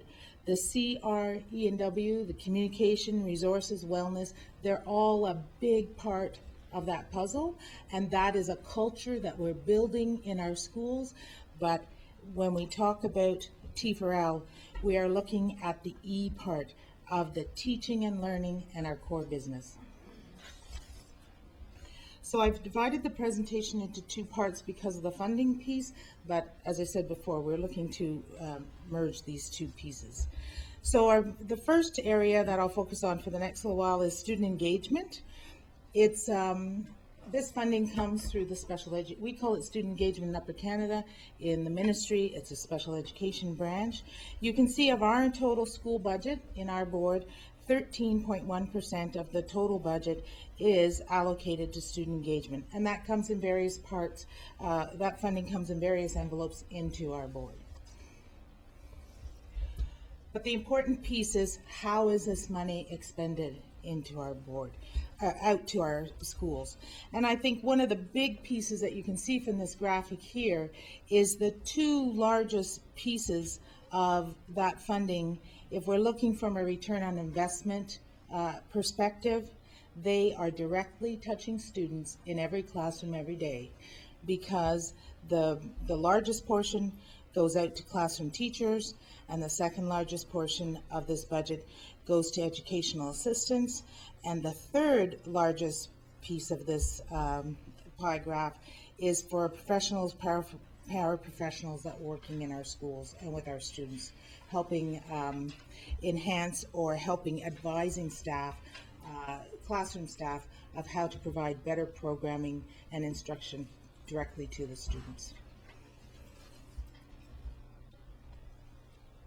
Another piece of the special education and school-based staffing that this graph represents is how, over the course of the last 4 years, there has been declining enrollment, or there is declining enrollment. But when we look at, so that's the first set of bar graphs. When we look at the other bar graphs, you can see that the EA staffing and the teachers and school-based staffing has remained fairly stable despite the declining enrollment. So it means that we're really paying attention to continuing to support those students in our classrooms. And the piece that has grown over the course of the last few years is the CYW line, where we're supporting that other piece of the wellness in the schools. So paying attention to schools that need the people in the roles to support the wellness part, and promoting the belonging in the school, and doing those alternative interventions, working along in collaboration with the rest of the school staff. In student engagement, we have set out a number of priorities for this school year. The first part is well underway. We have implemented a new IEP program, and under the leadership of Susan Edwards last year and the team that she worked with, we were looking for a program that was much more parent-friendly, could glean some historical data for in the implementation of the IEP programming. And we have allocated funds to focus on this collaboration of the IEP development and the improved IEP implementation. So there is time and money allotted for school-based staff to work together and to have parents in to look at the IEPs. And another area of priority, as across the province, is the area of transitions. And when we used to talk about transitions in particular, and particularly in special education, it used to be when you left one school and went to the other. And that's not the priority anymore. It's about every transition. It's about from grade to grade. It's perhaps teacher to teacher, and in all areas of exceptionalities as well, not just in specific areas or targeted areas like it used to be. The fifth priority you've heard about earlier tonight in our school presentation, Empower Reading.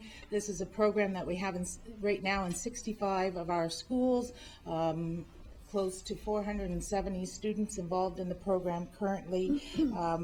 We are collecting data on the Empower Reading. We are gathering the data from last year and integrating it with the data from this year. So at the end of the school year this year, we should be able to give you firm figures of the improvement that has made as a Tier 2 intervention in our classrooms and in our schools. It's a Tier 2, Tier 3 intervention, very targeted specifically for learning disabled students to increase their reading levels. And it's a program that comes in when all other strategies have been tried and the student still hasn't been successful in those basic reading skills. We have seen and we know that there has been improvements using this program, but we want the targeted data to be able to show that to you, and that is what we're gathering and working with our 2 chief psychologists to present that. Mental health remains a priority across the province and in our school board as well. We are just finishing the mapping process of the programs being offered by board staff and within our schools, and also in collaboration with our community partners. And we are going to be presenting that out to principals in the next 2 weeks. And then looking at how can we enhance this program area? What can we do differently to bring resiliency into schools and classrooms and build that culture in our schools? And of course, we're working on, we still are, have applied suicide intervention training. Our target is to have a trained person in every high school and 2 trained people in every high school and 1 in every elementary school. And that is, the goal of that is as a Tier 1 intervention it's like a first aid trained person at the school level, and to help support a student who may be in crisis till we get to the next level of support. And a very important part of our student engagement priorities are the student success teams, where teachers are meeting teachers, support staff, educational assistants, system staff, and parents are working together in collaboration to talk about the students, what their student learning is, setting targets, what are the next steps, and then going back and implementing that. The next part of the T4L are the program areas, and this graphic is simply to show you that there are many areas to the program area, and no one area has more priority than the other, but it's to show you the very different, the vast array from the little 3-year-old, not quite 4, coming into our school, up until potentially the 21-year-old that's leaving at the other end, or the adults coming back and taking continuing adult and continuing education programs with us. So there's lots of areas to pay attention to. The program department really is, you can see it's a very small portion of the budget, but it's a very important piece of our overall school budget, because it is the piece that focuses on that board improvement planning, the assessment, our three main priorities are the assessment, math, and our closing the gap strategies, and I'll elaborate on those a little bit. So it's our board improvement planning as well as our school improvement planning. Our school success planning, but in program we're talking about what are the targets that we want to meet. So part of this is a process that we're engaged in. Earlier I talked about the intersection of a lot of our work, and we have a process right now that we have all families of schools, we're working with all families of schools in something called Tracking to 2020. And there's two pieces to the Tracking 2020 process.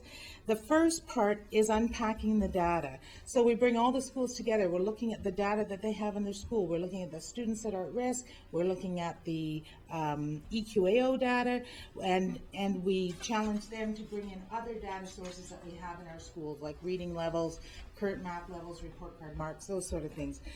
The goal of the unpacking the data is to raise the instructional bar, is to look at the achievement data, to identify problem areas, and then look at what is the professional development that we can help you with in that area. The second part of the Tracking 2020 is the closing the gap strategy, and that is tracking individual students that we need to help to get to the 90% graduation rate. So strategies in the closing the gap are specific, individualized, and targeted towards continuous student success. So some of the overall areas of focus is our junior math work. As you've seen in almost every presentation that we've had from the schools, that math is a priority. It's an area that we definitely need to focus on. We are our hub work has expanded to grade 4 or 5 classrooms this year. We have followed up days in classroom settings with all teachers. What's a little different this year is we are doing a differentiated approach. Some schools that need more time might have more follow-up days than they have had in the past. Schools are encouraged to spread this work out into other areas within their schools. And we are also, we've done some pre-assessment with that to measure our work as we go along, and we will be looking at our work as we're continuing along and looking at the data there. The second area is cross-curricular literacy. This year there's a new geography curriculum that has come out at all levels, and so we're using that curriculum to look at raising our cross-curricular literacy skills. So we're working with half of our schools this semester in a hub situation, and we'll work with the other half next semester. And you can see the tie-in here where we have student engagement teachers involved in this work in the classroom setting, because learning for everyone is for everyone. Early learning is a priority, and we're in our first day of full day kindergarten in every classroom. We just now, moving forward, we call it kindergarten with the play-based approach and that inquiry learning, but not just the inquiry learning. When people say play-based instruction, it's about the pedagogical documentation. It's about allowing students opportunity and documenting what they're doing, that assessment piece, and looking towards, so what's the next step for that child? And we have a team that's looking at our strategies to move this into our K-3 classrooms. Other areas of priority, as directed by the board, we have 2 arts PRTs. They're working in elementary classrooms to model and enhance skills in the arts, in particular in music. Right now they're working in grade 4 to 8 classrooms, and after Christmas we'll start into K-3 with a menu of opportunities to work alongside teachers, to model, to capacity build with teachers so that they can use those skills in their own classroom, in their own teaching. ESL and Native Studies are both priorities in the schools.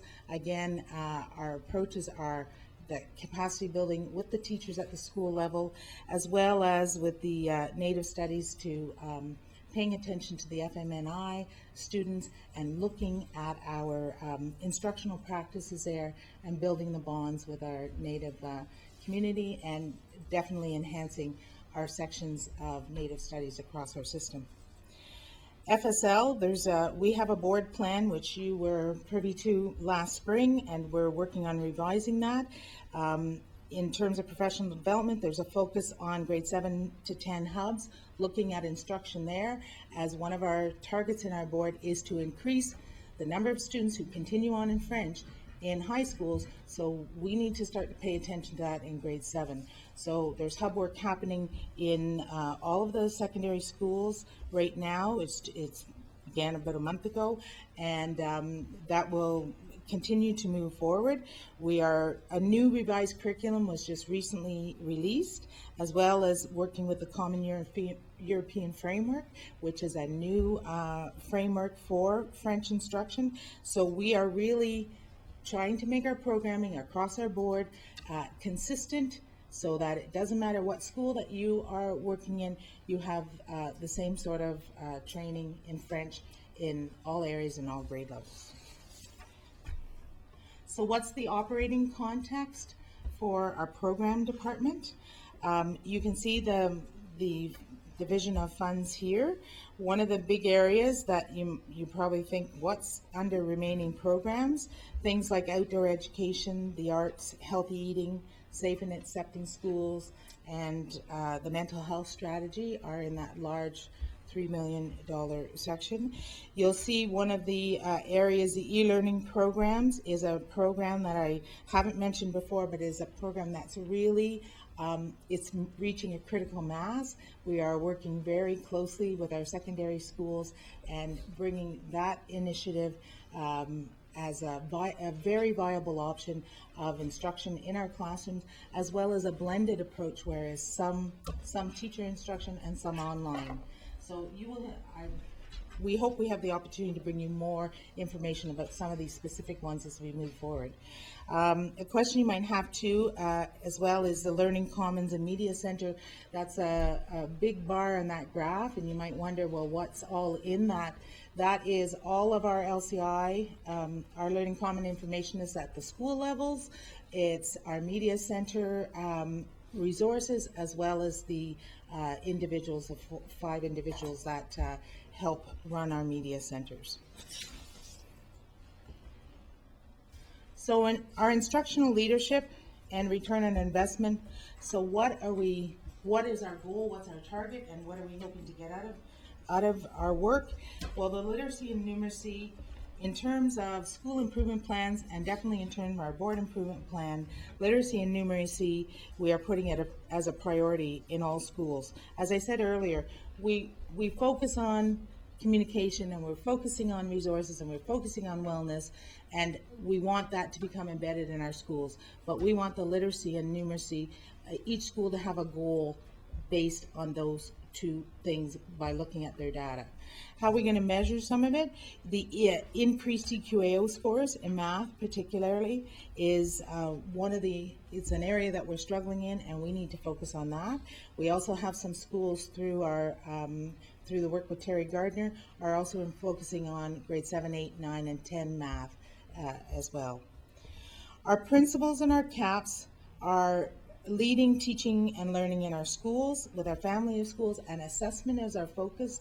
On our principal capacity days, we've already started with the topic of assessment is the focus, and continuing to build that capacity in principals and our CAPs so that they can go back and lead that within their schools. Our overall target, of course, is a 90% graduation rate, and we talk about being on the 1.1% march. Our current grad rate is 83.4%. Last year, we increased by 1.1%. If we target this out, and we have approximately 2,000 graduates in Upper Canada per year. So if we have 22 additional graduates each year of students who were not on target to graduate in their schools, that will be a 1.1%. And by 2020, June of 2020, our board will be at 90%, and that is our targeted. That is our target. So the 1.1 March, all of this work leads into that. So those are our plans and our priorities for the program and the special education department for the Upper Canada as we move forward this year. Okay, thank you. Comments, trustees?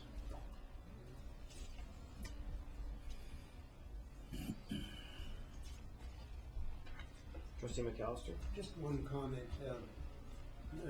There's a lot of content here. I know. Which, Could have done a presentation. frankly, I'm not able to digest entirely. But what I do see is an emphasis on program and students and improvement, and that I like very much. And I just wish you well in all of that. Trustee Buckland? Thank you, Mr. Chairman. Yes, quite a cogent presentation, Superintendent. I'm looking at the caps and the principal. Now, I see the principal as the leadership individual in his school. And some principals are also caps. Now, is some of their energy going to be deflected from improving student success into helping other principals? So I see some kind of dichotomy there. I wonder if you'd comment on that. Director? I'm worried about the cap principals. We have 10 CAP principals in the board. Some lead secondary schools and other elementary schools. Each of the CAPs are also responsible for furthering instructional leadership in their families of schools. And as you know, the families of schools have grown from previous years where we were a single secondary school with feeder schools to larger groupings. One of the first of all, I would say the 10 CAPs have tremendous energy and enthusiasm and commitment for their role.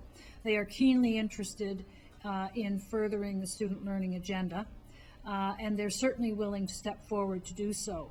I would also remark that many of the folks who are CAPs and other principals in our system, it is their way to support and help and network with other principals and mentor. That's generally what good principals do. But in support of the CAP position, we recognize that it would certainly take a principal out of their school throughout the week. We structured the vice principal complement late last spring and early this fall to accommodate the fact that our CAP principals may be out of their building more so than a school principal. And so I think working as a team, which is so important in our elementary and secondary schools, working as an administrative team, I'm confident to say that the learning agenda at the local school, that the school principal, who is a CAP as well, has responsibility for, is certainly not in jeopardy, and quite frankly is enhanced by the administrative team approach. Thank you. Trustee Kirkner? For you, Chair, I'm not sure whether Superintendent Allen can answer this or someone from HR might, but are we trying to get teachers who are native teachers to teach the courses in our schools? How vigorous are we at trying to get those people into our school system to do the teaching of the Native Studies courses? Through you, Chair. We are very fortunate to have Marie Mitchell and Bill Montgomery, who are Native individuals who really lead a lot of the professional development in that area. We are across the system. I don't know what the number of other identified Native teachers that there are in the schools, but the capacity that they have offered in our classrooms has greatly improved the instruction. And we have had already actually 2 days where teachers who are teaching the Native Studies program have come and been instructed by Bill and Romaine and in their instruction. So that would be ideal to have, Native Studies teachers teaching Native Studies courses, but as much as we can, we're building the capacity that in the classrooms. Thank you. Trustee Garrow? Yeah, through you, Chair. Maybe I could just answer that, because through through the Native Trustees Council with the Ontario Public School Board Association, we're facing the same question, and we're trying to reach out, and I guess a number of people from various First Nation, Métis, and Inuit have seen the possibility of going into being teachers and what have you, educators and that, but there are so many out there, you know, I mean, not non-native teachers and that, there seems to be, but we're really pushing more and more for our young people to get into Native Studies. And I think that the Native Studies courses that they're teaching right now are so rich, are so truthful, if you wish, if I could use that word. But, and when they see it, they go, wow, you know, it's changed big time from, well, of course, when Art and I went to school. And once they see that, they go, maybe I should be pursuing a career in teaching. And not just teaching Native Studies, but teaching other subjects as well. So that's what we're really pushing. We're marketing. Every time I speak to young students, either in high school or college, I always try to push them towards that, I guess, career. Thank you very much. Good job. I'd like to ask a question about math instruction. We've had discussions before that our teachers don't have the confidence to teach math. What, if anything, are there any dollars that we can allocate towards perhaps encouraging teachers to take AQ courses or something along that lines? Because, you know, when we had the problem with arts, which you mentioned, that was one of our strategies, was to encourage the AQ courses. What can we do, or what are we doing to encourage? Through you, Chair. We do have 5 program resource teachers that solely work in the math area. So they are focusing in classrooms, 64 classrooms, elementary class schools across our board. So that's one strategy, that focus on the direct instruction and focusing on that one area. Some other things we're doing, we do offer math AQs. We have offered it in the summer, and there is one ongoing now that is offered through York University. It's being taught by some of our own teachers here, so they don't have to travel to Toronto to take that course, and we're supporting people taking that. Another area that we're looking at is we are working with some of the researchers. One example is an instructor at the University of Ottawa, and she teaches professional math camps, that sort of thing, to build that confidence. So we're looking at strategies like that we could bring as part of our professional development for teachers to build their math skills. And actually, Superintendent Dawes and I went to a workshop in the end of August, and I mean, it's very enlightening when you are able to experience math from another approach, from a researched approach, and that really helps your perspective on teaching it. Okay. All right. Well, thank you very much for your presentation. Trustees, I'd like to just take a short recess right now. Could I get a motion to do so? Trustee McMillan and Trustee McDonald? Anybody opposed? Everybody in favor? Okay. Say it's going to be 8 minutes. 22. Thanks. 8 minutes.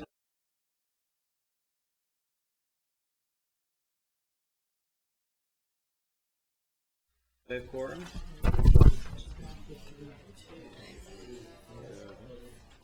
Lisa, you're still there? Yes, I am. Thank you.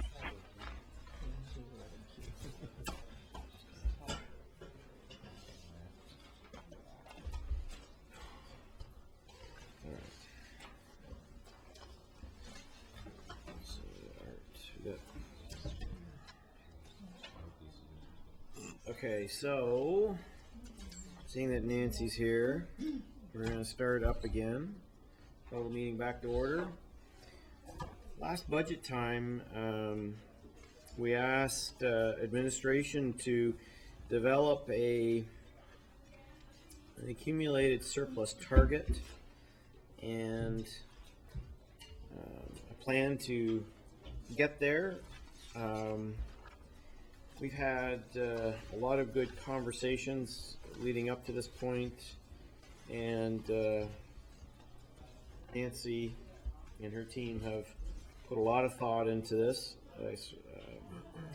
and they're bringing to us tonight the first step in that, and that's the actual establishment of the accumulated surplus target.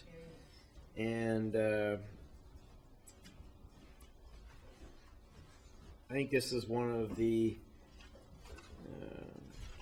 more important things that we've tackled with the budget, and I think that certainly something that I'm proud to see come to fruition while I'm still with the board. So thank you, Nancy, and I'll turn the floor over to you.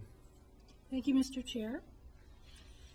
So as Chair Petersma already said, this report is in response to a motion that this board had passed in June.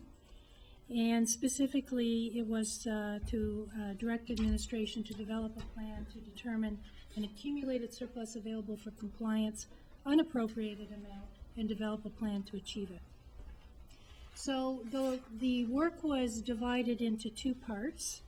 The first part being to identify an appropriate target for the unavailable accumulated surplus. Attached as Appendix A is what I would call is a shell of the ministry document that they refer to as Schedule 5, which is something that the trustees, you have seen before at budget time, revised estimates time, at financial statements time. But I thought it might be helpful to reference that so that we can be clear on which parts of that schedule we're actually talking about. So for the purposes of addressing the motion and talking about identifying a target, if you look at that Schedule 5 attached, we are really talking about the upper portion of that schedule. The bottom portion is really controlled by the ministry. Those are funds that are externally restricted. So what we are talking about tonight is really lines 1 to line 3. The motion specifically talked about setting a target for the available for compliance unappropriated, which you will see as line 1 on the schedule. It's a bit difficult to talk about that amount in isolation without also looking at the rest of the top portion of the schedule. And the reason I say that is in measuring compliance, the ministry actually looks at line 1 plus line 2, which are the internally appropriated amounts, adds those together and comes up with the total surplus available for compliance. Internally appropriated amounts, although available for compliance in the calculation, are really designated for specific uses in the future. Therefore, an unappropriated surplus at line 1 is the only amount not committed or not planned for some future use. That amount is, for those who've been around a while, and from tonight I understand there are quite a few of you, those used to be referred to as the reserves for working funds. The funds available to buffer the organization in a year where a deficit or an unforeseen deficit was incurred. Now, that amount could also increase in a positive financial year. So administration has identified a target to address the specific motion of an unappropriated accumulated surplus that would be line 1 on the schedule to target a minimum of 0.5 of 1% of the board's operating allocation. Now, when I talk about the board's operating allocation, in round numbers, it's about $300 million. That is the operating calculation or allocation that the ministry uses to calculate compliance. 0.5% would equate to approximately $1.5 million. That in turn equates to about half of our compliance threshold. That target was chosen for a few reasons. It's felt it's a reasonable and achievable target. It's large enough to provide some buffer against an unexpected deficit without impacting on those funds that have been earmarked for specific future use. It's also small enough that if set aside, it won't impact on student learning. The Ministry of Education, as well, has its own internal guidelines that it uses to monitor a board's financial health or risk. Currently, the ministry's assessment includes an evaluation of the total accumulated surplus available for compliance after adjusting for restricted amounts due to internal appropriations, and those amounts would have specific board-approved motions. The ministry also takes into account any committed amounts, and we have committed amounts for sinking fund interest for a debenture that we've had, and we also have committed capital projects. And those are committed capital projects, and they're quite small typically, but they're usually for work that needs to be done on administrative buildings, in particular this building. So there's a requirement to commit part of the surplus to be able to fund those renovations or improvements to the building. Quantitatively, the ministry assesses a board's financial position as low risk if the in-year deficit is less than 0.95% of the board's operating allocation for compliance. And it likes to see total accumulated surplus available for compliance, that's line 3, minus commitments. It's to be low risk, that needs to be greater than 2%, with 4 or more years remaining before depletion. Now, in that scenario, what the ministry is assuming is that the in-year deficit will continue at the same amount. Therefore, they're viewing it as a structural deficit. And that is why they're looking for 4 years of accumulated equity to cover those anticipated future deficits. So since the ministry assesses a board's financial health by determining whether the accumulated surplus is at least at 2% of the operating allocation, it's recommended that the Upper Canada Board also target that level. Now, trustees should be aware that the board finances are subject to some risks that can't be controlled completely. And the reason this is talked about is because we are talking about volatility, a buffer against some unexpected swings. And we do tend to focus on enrollment because it's really a key driver of our funding. But in addition, there are some other examples of risks that we have, and I've listed a few there. Benefit claims exceeding the premiums that we pay in a particular year. It's not something that we've experienced yet, but it is something that potentially could happen. We could have larger than usual WSIB claims in a year, and that is something that we would have to absorb in year. We could have an enrollment decline that is more than we projected it would be. And of course, we could have increased fuel and utility costs in excess of ministry funding. So those are just some examples of the risks that exist.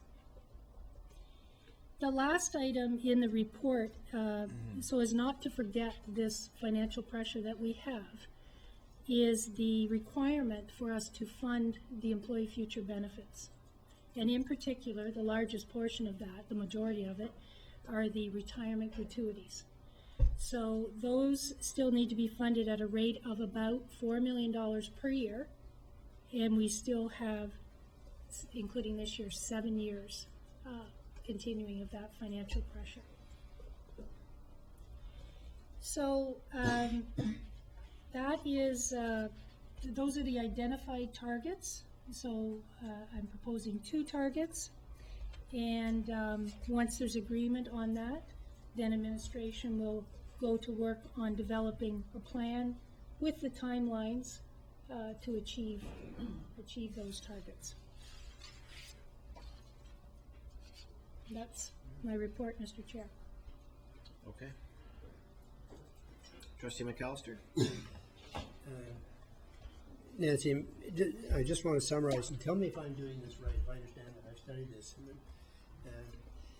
What we want to do is to increase line 1, which is increase the unappropriated amount available for compliance.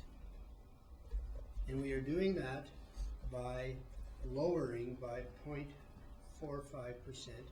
In other words, 2.5% versus 0.95%. We're lowering our risk by that amount.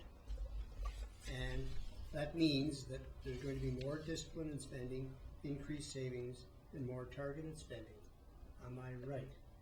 Do I have that right yet? Through you, Mr. Chair. So if we target line 1 as 0.5%, Right. in order to accomplish that without infringing upon anything we've internally appropriated, over time, the timeline yet to be determined, we would need to generate surpluses. Does that help? Yes. Because it will only build up as we add to our equity. And if we don't internally appropriate more of that. So we need to generate a surplus to accomplish that. Then supplementary, Nancy, if we need to generate a surplus to accomplish that, where is that surplus coming from? The surplus would be based on revenue less expenses, sorry, through the chair. Revenue less expenses as measured by the ministry for compliance purposes. And that would be from either increasing revenue or reducing spending. But you don't have the plan yet No. to do that. This is just to establish the target, and then the plan you're gonna develop. That's right. Okay. That'll be the next stage, we'll be developing the plan. That's correct.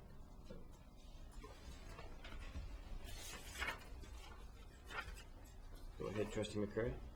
So through you, Chair, we don't and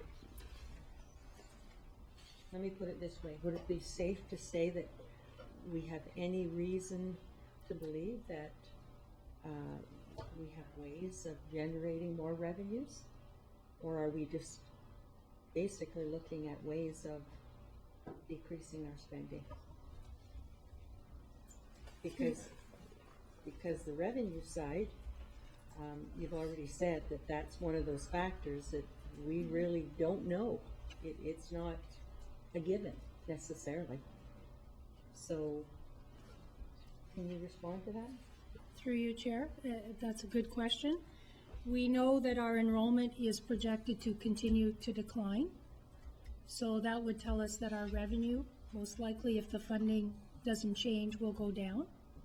We have generated revenue the last few years from attracting international students, has helped. What we will do will be dependent upon the senior team getting together and looking at what the options are to meet the target. I think it's fair, though, that to remember that we did have a surplus. Yes. So we do have demonstrated the capacity to generate. So I think that needs to be remembered. And I think that what we really are doing as a board is putting into motion the fact that we want a surplus. Whereas before, it was kind of generated and there were no rules. And so I think that it's fair to say that we were all kind of surprised when it all kind of was spent. And I don't think we really either were paying attention or understood that that's what happened. And I think that what we're saying is that for the health of the board, we want administration to organize the accumulated surplus in this fashion with the 0.5 and the total of 2. And so I think that that's really what we're saying, and then I think going forward, there will be stipulations on how you would spend it if you needed be, or other aspects of it. This is sort of the first step in the process. Trustee McPherson? So basically, the understanding is this will become a budget line, so to speak, that we will seek to have that 0.5% built into the budget to meet unforeseen circumstances. Trustee McDonald? Thank you. Just a couple of things. On recommendation 2, target level of total accumulated surplus available, less commitments of a minimum of 2%. I'm fine with that. Can you just expand on the commitments piece when you talk about that? Through you, Chair. So the commitments would be the commitment that we have for the sinking fund interest, which is something that is a requirement in Schedule 5. And the other thing is committed capital. So any work that we've done already, that we've expended for capital reasons for this building, we have to fund that over time. In addition, commitments could be internally appropriated items that are supported by board motion. So the thinking was that what we didn't want to do was to say that we had a surplus, but actually, like in terms of our technology buy, although it sits in that area as we accumulate the money to do the once every 3-year purchase, we didn't want that to be viewed as part of the surplus for our thinking. It can be for the ministry, they'll factor it in, but for our thinking, we wanted it taken out because we had already said that we were going to spend it. So any money sitting in the accumulated surplus line that we have a plan to spend, we're not going to include in our definition of the accumulated surplus. Right? Trustee McCray? No, I understand what you're saying. In other words, it's spoken for. Right. Trustee McDonald? Thank you. I support this, and I think it's a good initiative. You know, I kind of catch myself sometimes. I've said in the past, whether it be at this board or other boards that I might have sat on, and you know, our accumulated surplus is like the old reserve funds. And when we have a stash of money put aside in reserves, there's an appearance to the community that we're sitting on money, and we're not investing it where we need to. The reality is, this is an investment to make sure that we can continue to do what we need to do on an ongoing basis, because if we don't have that type of reserve or this accumulated surplus, some things are going to hit us from year to year that we have not planned on.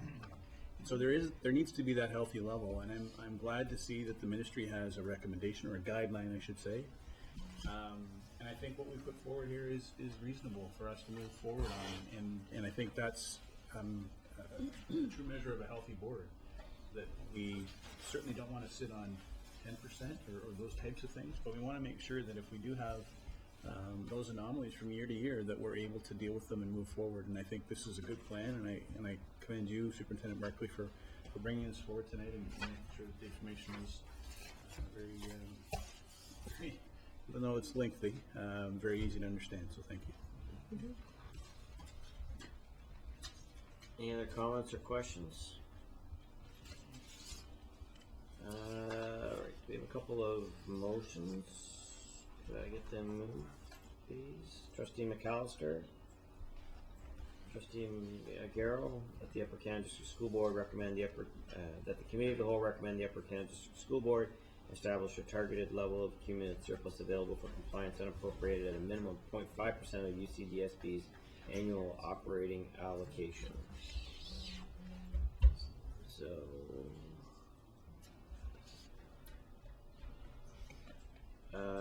Trustee McAllister and Garrow.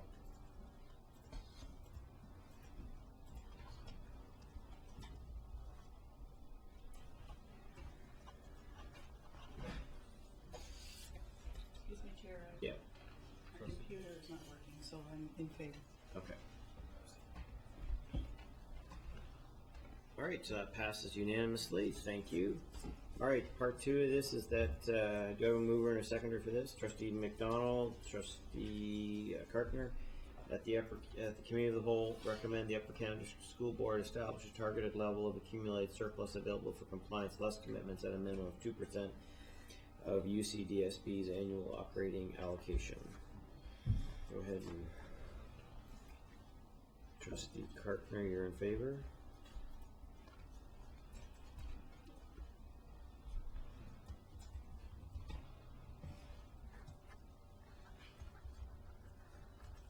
Okay, it passes unanimously as well. Thanks, everybody. Thank you, the Superintendent of Business, Barkley, for your work on that. And the next step will be the creation of a plan, which will come at some point in the future. All right, next item is snapshot of school facilities inventory, and Mr. Hobbs, Superintendent of Human Resources Operational Services. Thank you, Mr. Chair, and thank you for the kind words earlier. I figure I have maybe another hour to disappoint you before the end of your term, so I'll get started on that right away. It's my pleasure to bring forward a status update on the status of our facilities. And so the purpose, next slide, really of this is just to provide a snapshot of the status of our facility inventory. So as you know, we have over 90 facilities scattered across our jurisdiction. It's kind of an ongoing task of the facilities department, particularly Peter Bosch and the design and construction team, to be assessing those facilities and deciding where to make investments of our capital funding that we receive from the ministry. And periodically, usually once a year, we take a look at the roster and we look at opportunities to make the case, if you will, for major renovations and replacement funding. So the ministry will, oftentimes during the year, they award us capital funding in a kind of a lump sum that we get to deploy at our discretion. But in terms of major projects like replacements and wholesale renovations of existing facilities, we make business cases to them once a year for the areas that we think that are good candidates for replacement. So what I'd like to do as well tonight is to share with you a little bit of the way we think about those based on what we've learned about the way the ministry in turn thinks about awarding funding. So for the purposes of this presentation, I'm just going to give you a little look at our facilities based on two main factors. Number one is condition. And so we still use the term facility condition index. And basically what the facility condition index is, if you're looking at a school, if you look at Kemptville Public School, for example, which is, as you know, undergoing a replacement project right now, the facility condition index for Kemptville Public School would look at how much would it cost us to renovate that school up to a modern standard compared to the cost to replace it. And when the cost to renovate the school starts to equal or exceed the cost to renovate, then obviously it makes sense to just replace the school altogether as opposed to trying to renovate it. The second thing that we'll look at a little bit is capacity. And no surprise, we describe that by capacity utilization. The ministry has a metric that's called on-the-ground capacity of a school, and they have a series of rules that they use to decide how many students a school can accommodate. And then we look at, how full is that school compared to the on-the-ground capacity, and that's how we look at the capacity of an individual school. Really, these two things, as far as we can tell, represent the two principal means by which the Ministry of Education looks at where they're going to decide to award funding, both condition and capacity. To a lesser extent in the past is when we rebuilt North Grenville or we rebuilt Van Cleef Hill Collegiate Institute. There was a big case made on the basis of the functional shortfalls of those schools. So the kind of program shortcomings or the things that the school couldn't accommodate by way of program. And those arguments certainly resonate, but I would say really that what comes first and second is condition and capacity of the school. So moving on to our next slide. We just started taking a look at, for a snapshot, and this is actually, this slide is also my tribute to Rick Gales as well in the tiny font, but these numbers are all in your package tonight. So when we look at school condition, we tend to look at schools that have a facility condition index of 80% are beginning to look at to be candidates for replacement. So in other words, this means the cost to bring the school up to a modern standard through renovation is about 80% or more the cost of just a wholesale replacement. So as you can see there, we just ranked the top 20 or so schools in our board in terms of facilities condition index. So as you can see, Maynard Public School stands out by being the school that really needs replacement. In fact, and most of that is not driven so much by the structure itself, but by things like major big ticket items like septic bed and those kinds of things. Then Caldwell Street, Perth, and these schools you'd probably see, you'd recognize these from our capital priorities list. These are all schools that we have standing business cases in for replacement with the Ministry of Education, just by virtue of the fact that they're our most needy schools. I'd like to emphasize, however, that the FCI tends to look at things from a fairly technical perspective. The schools, if you walk into these schools, they're clean, they're safe, they're warm, they're dry, they're good learning is going on in those facilities, but really this is a real technical assessment of, bringing them up to modern standards for heating and all the bones of the schools. Moving on to the next slide. The next way we look at the facility snapshot is basically the on-the-ground capacity of our schools.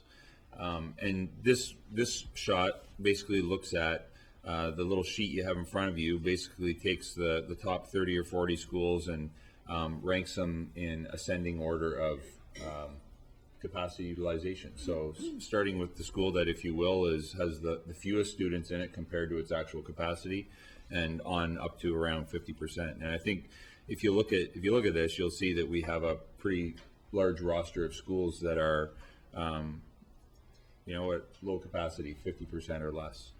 In fact, the school, UCDSB, has 30 schools that are forecasted to be below 60% occupancy in 2020. And what we tend to do is look at what are the projections after that. Are they flat, are they declining, or are they growing? And virtually, all of these are flat or declining enrollments after 2020. So what we've found is that when you start making a business case to the Ministry of Education and you make a case based on the condition of a facility, what they'll immediately ask you is whether or not what their occupancy is. And in fact, they know what the occupancy is. So our experience has been schools that are projected to be at less than 60% occupancy are really not going to receive any capital funding from the ministry for replacement or renovation. So we still have the opportunity to use our annual school renewal, school condition funding, capital funding, to do minor projects at those schools. So we can do things, even bigger projects. We can do things like windows, or you can do a roof. But at the end of the day, you're not going to get a comprehensive renovation or replacement of those facilities.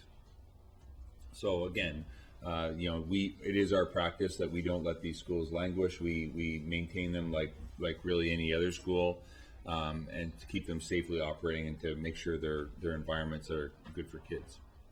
So the other thing that I would say that we've noticed with the ministry lately is that they're not so much anymore just looking at whether a school is partially empty or not. They've now started looking at other schools within around a 20-kilometer radius of that facility. So flipping on to the next slide, they start looking at the capacity of the surrounding schools. And so really what we're looking at is, when we looked at Cornwall, for example, building a new public school in Cornwall, definitely East Front Elementary needed to be replaced. It was a good candidate on the basis of condition, but what really sold that case was the consolidation of East Front and Gladstone. And so that was something that was appealing to the Ministry of Education. Kempville, by contrast, it had a weaker case on condition, but it had more than double the number of kids compared to its rated capacity, and it showed future growth. So that represented a fairly good case. So on the little spreadsheet you see there, you see a little bit different flavor for how we look at schools. So in this case, I've taken a set of schools. I've ranked them basically again in order of their capacity utilization, so lowest to highest. But this time what we did is we looked at how many pupil places are there in a 20-kilometer radius around that school, or empty pupil places. Because the ministry will tell you that, why would you ask me to build a new school if you can accommodate those kids 10 kilometers down the road, right? And so I just highlighted Benson because it's a good it's a good case of a school that really, from a facility condition index standpoint, needs to be replaced. The facilities condition index is 93%. So again, you're almost at the point where the cost to renovate that school is equal to the cost to replace it. However, the capacity utilization is 23%, so it's predominantly empty, so it can hold 279 students, but in 2020 we're projecting it to have 64 students.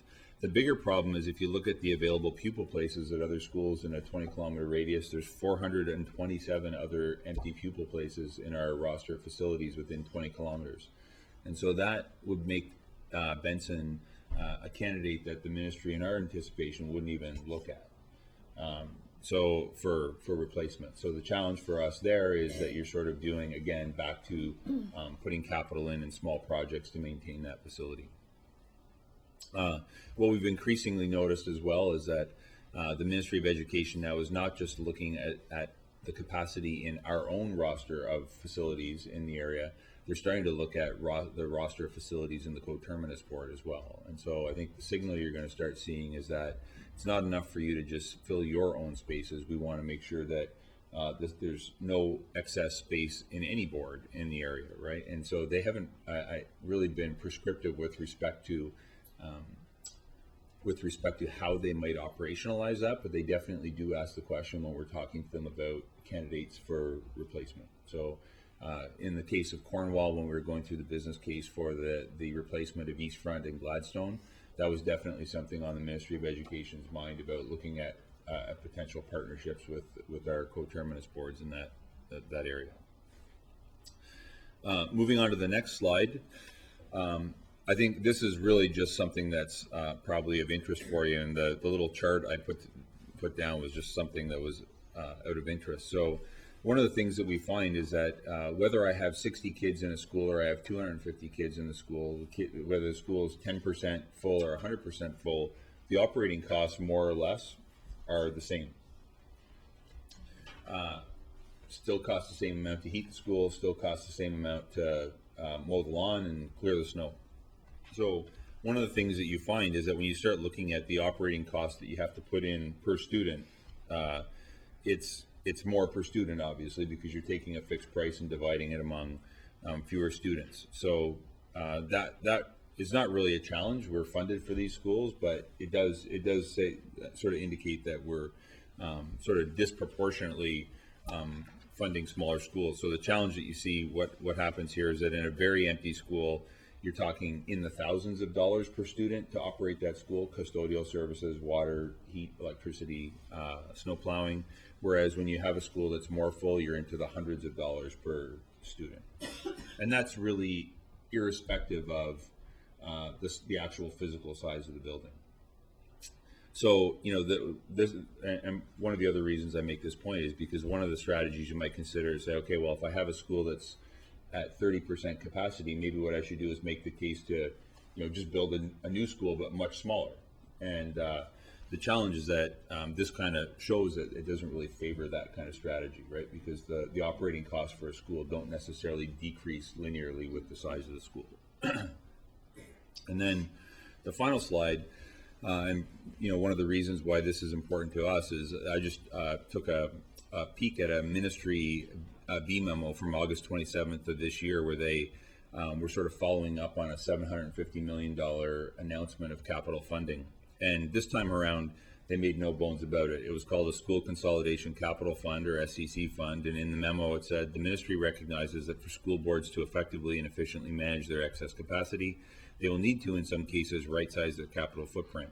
Capital funding will be available to school boards to support projects that address a board's excess capacity through the SCC program. So the challenge here is that in past rounds where they would announce $750 million of capital funding, we dutifully submit our business cases and float those in, and the message here was don't bother unless you're prepared to submit a consolidation project. So those capital priorities we have sitting waiting in the queue for Maynard, for example, and for PDCI or CCVS or Caldwell, those ones are really not for us. They'll stay there, but it doesn't look that there's much hope of getting those things approved in the short term because of the way the ministry direction seems to be going. And over the course of the last couple of days, I spent some time with some colleagues from the Ottawa Carleton District School Board and Ottawa Catholic School Board. And as you may be aware, some of the talk last week about the Ministry of Education wanting to take $500 million out of public education over the next few years. The newspapers in Ottawa Carleton immediately equated that with school closures. And so the staff at those two boards were really sort of, on one hand, trying to manage the media there, but I think they also recognize that they're in the same boat, is that they're fortunate, I think, in the outlying areas. They tend to have real growth in the suburban areas, but in the inner city, they're in a bit of a quandary about what to do because they have facilities that really are candidates for major renovation or replacement too, and they're getting the message. So just wanted to share that with you. So a couple of conclusions on the last slide. I keep thinking I'm on the last slide, but this must be the last slide because it says conclusions on it. So over the past 7 years, really, and again, I made this point, their consideration of capital projects is now no longer just based on condition the way it used to be, but really it's capacity utilization of the facility. And we expect that trend to intensify. Like our schools, I'm really proud of what my staff have been able to do, led by Peter Bosch, to post amalgamation, take the dollars that the ministry has granted us for capital funding and keep these places running and keep these places really compelling places to learn. And I, as someone who came from the Ottawa Carleton District School Board and worked in some of those inner city schools, I'm really proud of the condition of even our oldest facilities. So like, I don't think we need to make any apologies or have any concerns about our kids being in our facilities. But I do think that over time they get older and they need more and more replacement, and in some cases it just doesn't make sense to make multi-million-dollar investments in septic beds in a building that really needs to be replaced. I think we have to realize, though, that some of these schools are just poor candidates based on the criteria. And so I think the final thing and this is just rumor and speculation, but there's some anticipation that the ministry is going to consider moving a little bit more aggressively on curtailing operating funding for facilities that are really underutilized. And that's a different ballgame because that's not getting in the way of us replacing windows this year and those kinds of things. That's making it harder to afford to keep these places open, right? And again, nothing formal there, but I think the sort of, if we read the tea leaves, it's a little bit of concern that they're going to be more perhaps directive in one way or the other in the future. So that's where we stand. All right, thank you. Trustee McPherson? Theoretically speaking, so a few years ago we closed 6 schools in Leeds County and built 2. When I look at the Perth family schools, especially north of Perth, I see 3 dramatically underused schools. Just in theory, could we make a case to close 3 underutilized 60-year-old schools, each with its own septic bed, and centralize 1 school? Would that be a feasible proposal to the ministry? You could probably eliminate 300 or 400 student spaces. Just out of curiosity, through the chair. I can certainly make that case, and I mean, there's a certain part of me that's I like to make a case that's a feasible case and that's going to be well received. And I think that just, again, like I said, reading what the ministry says to us and the way they ask us questions and probe our business cases, I would say that would stand a much better chance of getting to the front of the line.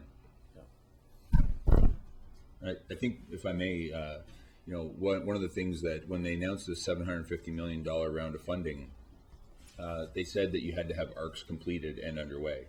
And so there's actually very few projects that have been awarded out of that $750 million because I think a lot of school boards they were a bit taken aback that it was that prescriptive that you had to have already gone through the ARC for consolidation. But that money is, as far as we understand, still sitting there for capital priorities. I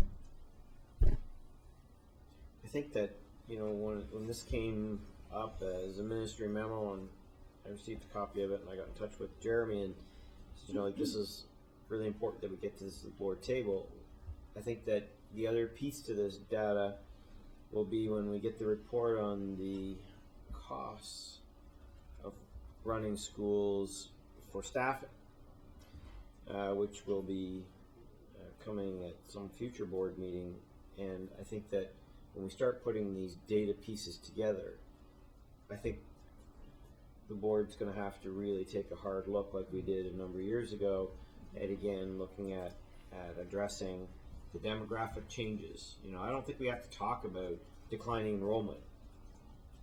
The demographic changes. People move, and where they wanted to live 25 years ago, maybe they don't want to live now, and places they didn't want to live 25 years ago, now they do want to live. And I think that we have to be cognizant of that and cognizant of the costs. And I think it's,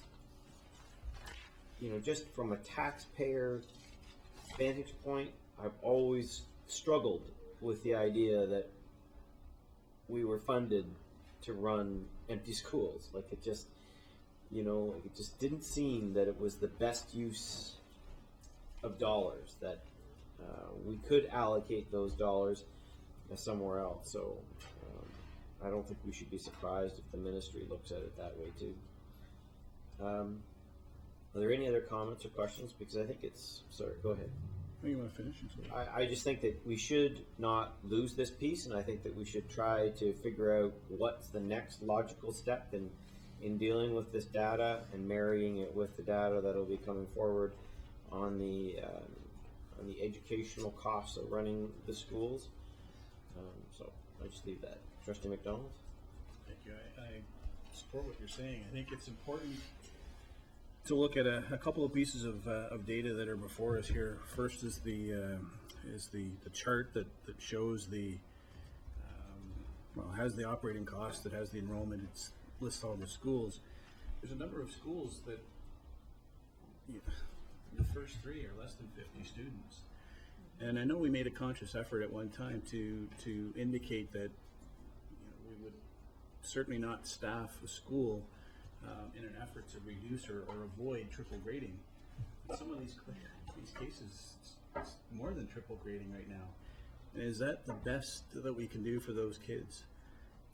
Quite honestly, on the other hand, is when we continue to staff schools at that level, we are understaffing other schools that have other needs. So there's that contradictory piece as well. We think we're doing something good in one community or in one area, and we're affecting another one in a negative sense by not having enough staff to allocate to that. And when we look at, obviously the visual is there on the plot graph, but the conclusions, to me, I think it's the last point, with the ministry potentially penalizing. I think it's incumbent upon us to make sure that as we move forward as a board, that we continue to look at this. There's another evolution that needs to move forward. And I'm not suggesting that we put a line in the sand and say we're going to close schools, but there's an opportunity for us to look at operational efficiencies and also program efficiencies. So we need to focus moving forward as that new board, and some of you will be here, and some new trustees. But I think it's important tonight for us to say that we need to have more information, come back on what we should do next and what we could potentially do next. It's, you heard Chair Petersman talk about not looking for additional work if we're not prepared to do something. Well, I'm prepared to do something, but I think we need more information to kind of help guide us along the path we're moving forward. So I don't want it to go back to administration just to simply have another report. I want to have administration bring us information on potentially what next steps are and what we should be doing to make sure, as I said earlier, maintain that operational efficiency and program efficiencies that we have, that we should be having for all of our students. So, Mr. Chair, I'd like to make a motion that we receive an additional report on this from administration.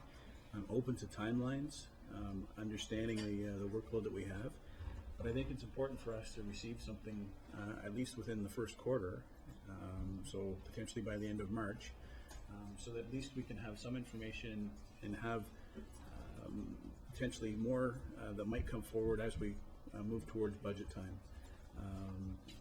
If we have to allocate some funds to do further studies, then that's fine, we should do that. But I think the initial information, aside from this piece, this is the building blocks, could come forward in the first 3 months of the new calendar year. So I'd be happy to ask for that motion, Mr. Chair, and hopefully there's support for that. You maybe just reframe it, so for Lisa, just restate it. Motion to, or just a report from administration as to next steps to Explore operational efficiencies. Yeah, explore operational and program efficiencies. Yep, go ahead, Director. Through you, Chair. Trustee McDonald, I'm really pleased that you mentioned programming opportunities and efficiencies in your motion, because as you recall, one of the drivers for the Boundary 2020 process, our original accommodation review, it was about program opportunities. And yes, we had some realities of some empty space in some schools as well, but really the main driver was program opportunities.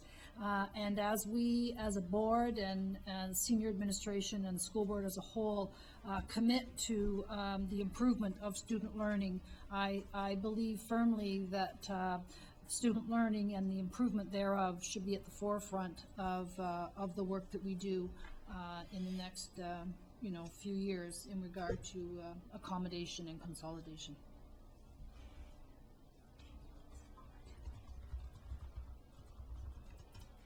Through you, Chair. Yeah, go ahead. Okay, thank you. So we have a motion on the floor that the Committee of the Whole receive a report from administration as to next steps to explore operational and program efficiencies. So we're discussing the motion. Trustee Swan? Well, I wanted to add a comment before the motion, but since the motion's on the floor, I don't think I'm able to. Is that correct? Oh, as long as it's somewhat germane to the topic, you can. I'll allow it. We're in Committee of the Whole. Go ahead. I just didn't agree with the point that programming opportunities came out in the accommodation review committees. I was on one, and that's just my personal opinion. But I do think more information needs to be presented. Everybody on this board knows I'm a huge proponent of small schools, but I do think they have to be efficient and effective. And I think the community has to be truly consulted in this area. I have some concerns about some of my schools on the charts that their enrollment is low, but apparently it's not declining. So I would like more information on that. Okay, Trustee Buckland. Thank you, Mr. Chairman. Part of the speech from the superintendent mentioned the bonus for consolidation, and I'd also like to include cooperation with our sister boards. So I'd hope that would be some part, even a committee formed to begin a social mingling, so that I could see this as an extra bonus given by the ministry in seeing such a thing. Trustee McPherson? Just a point of clarification. This is asking for a report to come back to the trustees. It's not to launch an accommodation review similar to what? Okay. I just needed that clarification. Okay, thank you. Trustee Carter? Just a question, or make sure as part of the report we get back is, for instance, one of my schools, Plantagenet, is quite small and probably declining over time if we don't do something drastic to get the students in the seats. I'm just concerned about distance. I mean, it was suggested that 20 kilometers away would be the distance that they would consider, but I'd like to know the distance these schools are to the nearest one that can accommodate them. I think that we have a framework for reporting that we used during Boundary 2020, and Superintendent Dawes, perhaps you can speak to the, I forget the exact title it was, but it encompassed a lot of those assessments. So. Yeah, through you, Chair. We did have a tool, I recall, it was called the Essential Schools Index. And it looked at exactly that, enrollment trends, capacities, distance from one school to another, and developed that within a utilization index number that allowed you to, it was a proxy measure to allow us to compare one school against the other on those key measures. And at the time, it had the impact of almost taking some schools off the discussion chart just because, you know, the alternative was you know, just there was no alternative. Now, if there's a greater push to consolidation or partnering up with our coterminous boards, that may change that assessment. But that could be part of the next steps. And, you know, could be what the administration suggests, that we need to revamp that or whatever. Trustee McAllister? I speak in favor of the motion because I seconded it, I guess, but we have a new wrinkle that might impact this issue, and that is the motion that we passed some time ago, not too long ago, with regard to the introduction of French immersion.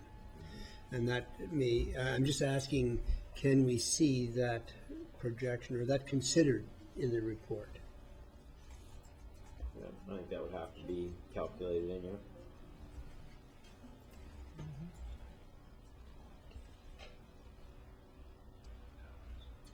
Okay, are there any other comments, questions? So right now, it's the very simple request that the committee of the whole receive a report from administration as to next steps. To explore operational and program efficiencies. Do you want to reference this report at all? Like, we almost need to tie it to this, don't we? Fair enough, yeah. Report received. In response to snapshot of schools facilities. And I think when you get the report from on the staffing side, you might want to roll that into it to make it also part of it as well. Trustee Swan, did you want to say something? Yes. Go ahead. I concur with Trustee McAllister in regards to the EFI sites, because I know I have one of the schools that's declining in enrollment, but could be a potential EFI site in Oxford Mills. And as well, could Mr. Hobbs or someone also look at the potential of 3 small schools in an area, which I know I have in the South Granville area, and the possibility of the ministry building a super school, as happened, I think, out in Leeds and the Thousand Islands or Gananoque area. So did we established it, you said March? Well, I said within the first quarter. So. First quarter, is that doable? First quarter? Report received by sometime in the first quarter? Yep, could be, you could show up on January 1st.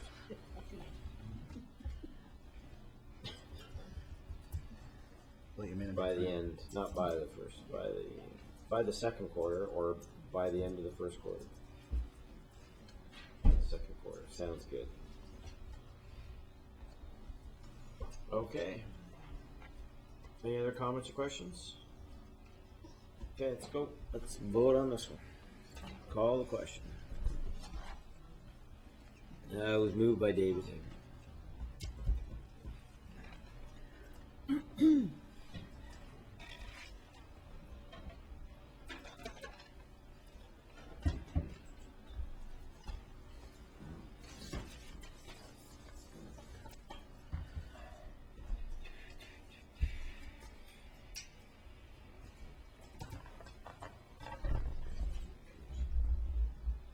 Okay, that passes unanimously. Thank you, everyone. Thank you, Mr. Hobbs, Superintendent Hobbs, for following the report.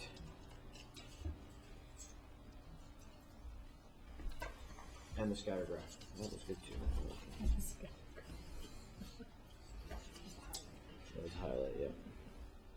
Okay, we'll move on now to the creation of 3 policies, recruitment and selection of director. Now, trustees,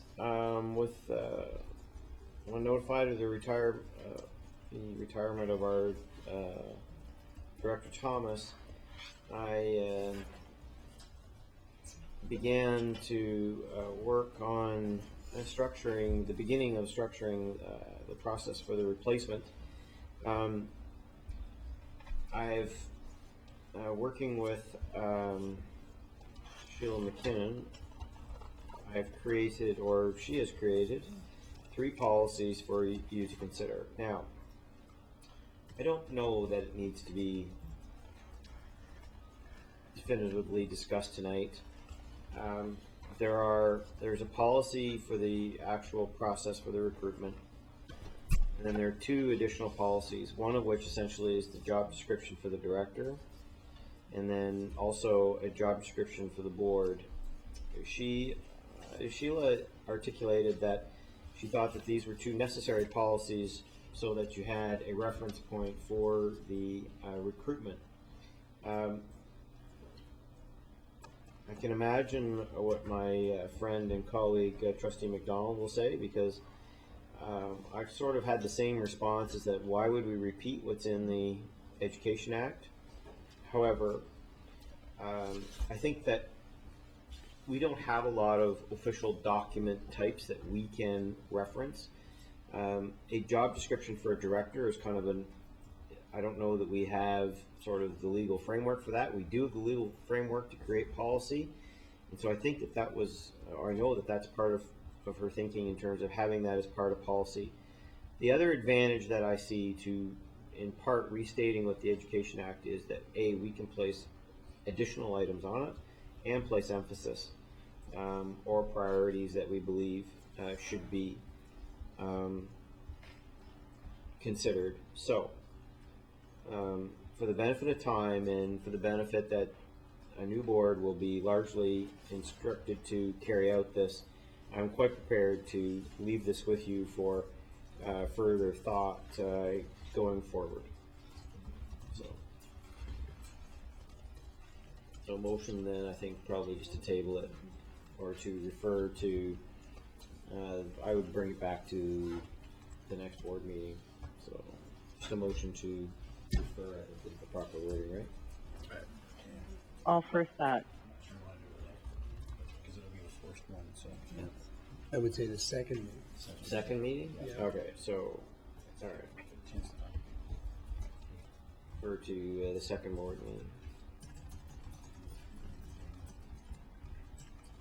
I think that there's only one meeting in December, right? So it'll be January. All right, I have a mover and a seconder.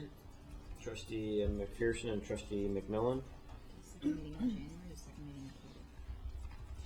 Just the second board meeting.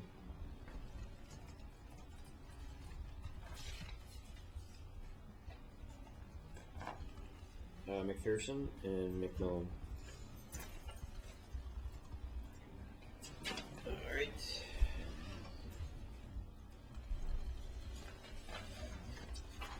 Okay, the next one too is something that I have been contemplating for a while. Trustee McAllister did a considerable amount of work in ascertaining a framework for it. It's been referred to legal, and we now have a legal creation of a whistleblower policy. I think that this type of thing is important for 2 reasons. One, I think it's that every person in this organization should feel some responsibility to report activities that are not consistent with the board's policies. And 2, that person understand what should be their proper the proper way to register their concern. Beyond that, it just goes without saying that the person feel that they can do so in a safe environment, and also that those, especially those in administration, feel that frivolous or unfounded claims are not made. So I think that it's just a sensible policy for a modern organization to have. I've read it through. I've read what John has, what John had prepared. and I think that it's a pretty sound policy, and certainly I'm hoping that the board would consider recommending that it be approved. Any comments or questions?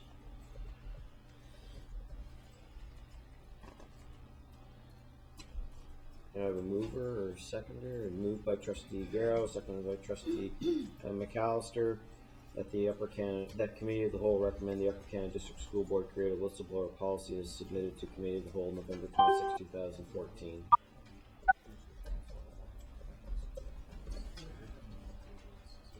Go ahead and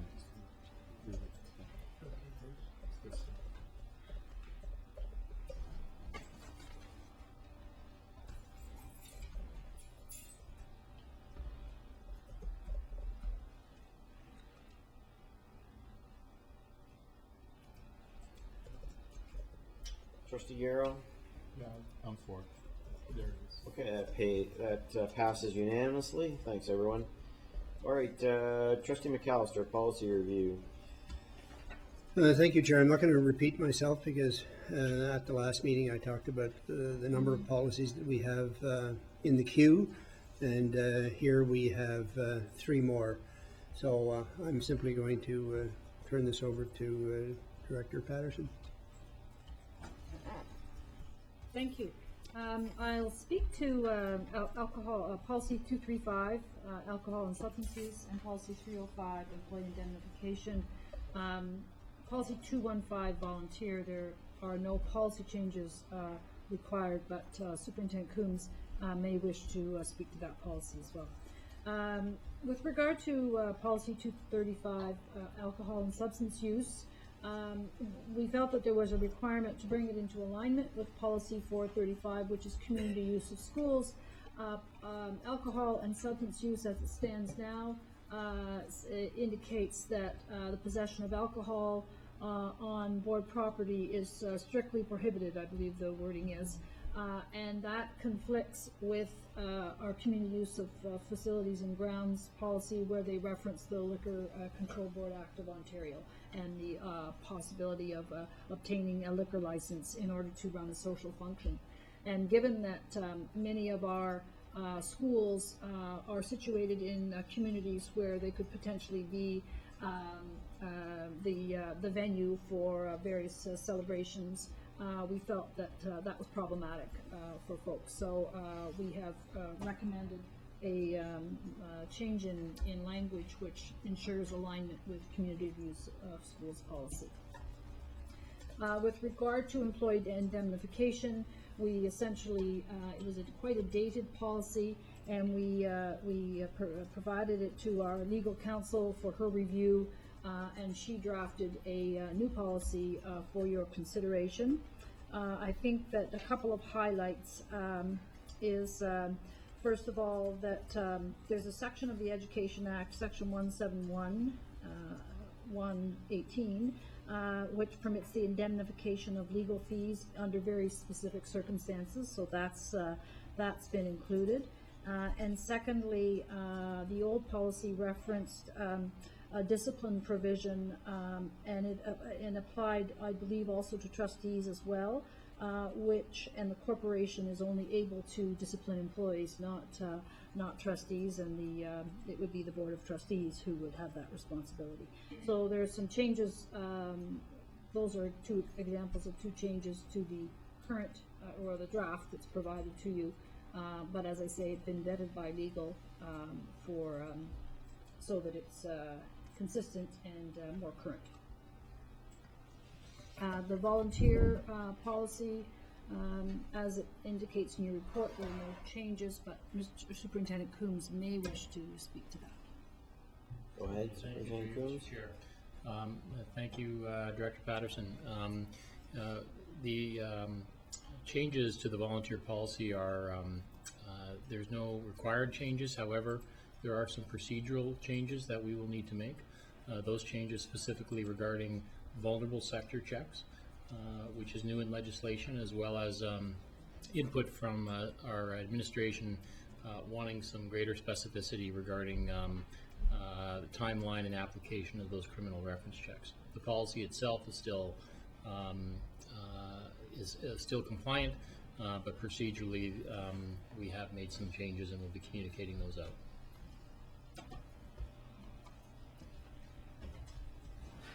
Okay, comments and questions. Trustee McCray. Through you, Chair. So in terms of volunteers, are people that sit, for example, on a committee of any sort for the purpose of educational purposes, are they classified as a volunteer? I'm sorry, Trustee McCray, could you repeat the first part of that? I didn't quite hear you. So if, let's say, the board strikes a committee for some reason, and I'm just going to use the audit committee for an example. And right now, for example, we are advertising that we need 2 additional people on the audit committee from the community with specific skills. So they're coming in a volunteer capacity. Are those people required to go, are they classified as a volunteer? And do they have to have a vulnerable sector screen done? Through you, Mr. Chair, they would be required to have a vulnerable sector criminal reference check if they are interacting with students in schools. So yes, they would, if they're in schools and if they are interacting with children. So audit, no. So audit, if they're not in schools, no, they would not need. Just as if trustees don't have to have it done either. Not by legislation, no. But if you're volunteering in the school, you would have to, right? But you can go to a school. Trustee McAllister. Chair, I'd like to move that the Board of Trustees approve amended policy 235 and 305. Seconded by Trustee Kirkner. Yeah, okay, I have a comment too. Trustee McDonald? Just in reference to that 305, I guess moving forward, making sure that all legal references or any cross references are filled in. So even though it may be within the body of the policy, still put in a legal reference that it's Education Act, whatever. Yeah. On the alcohol substance use, I know that we've clarified it in terms of recognizing that our community use policy permitted alcohol. But that still would not allow any board activity from using alcohol. Correct? Because it does say that this policy applies to, yes, in the last paragraph.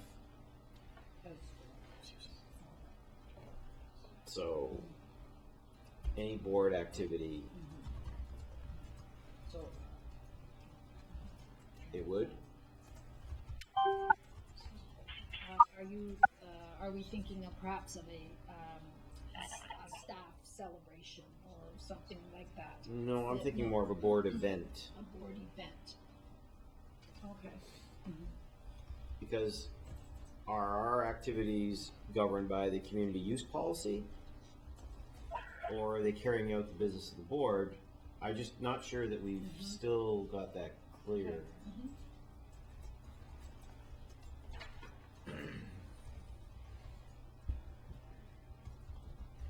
Anybody else have concern or see it, or?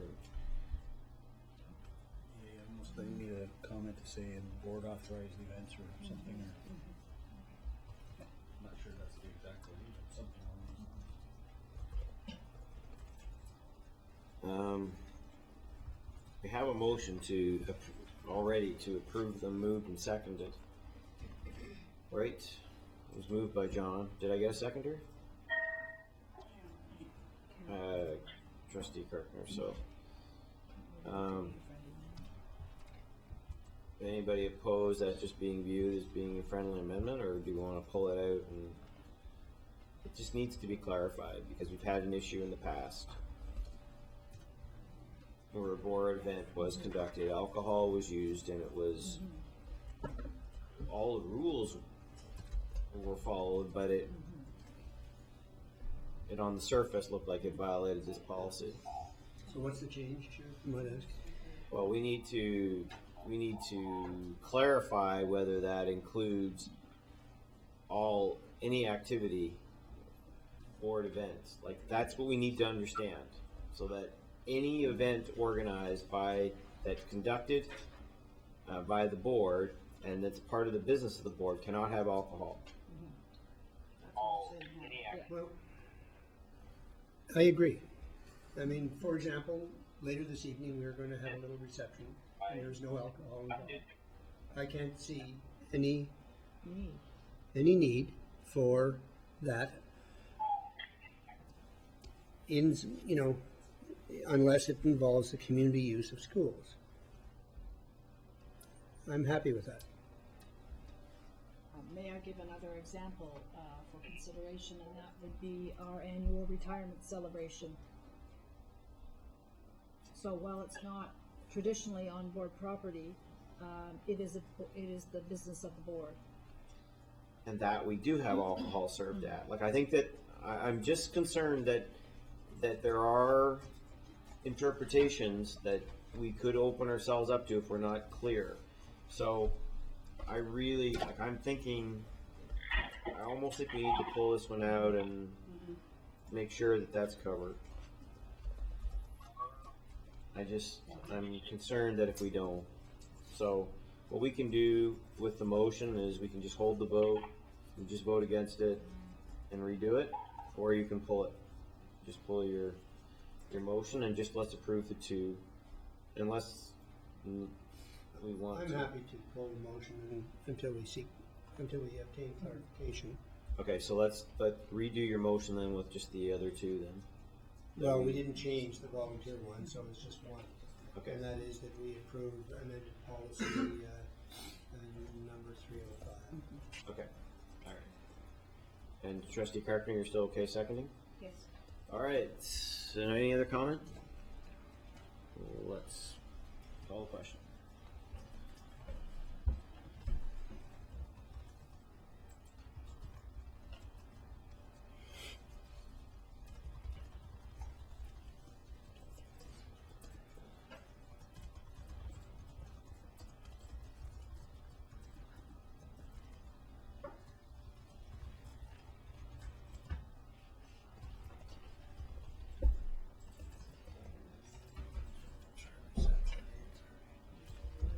Okay,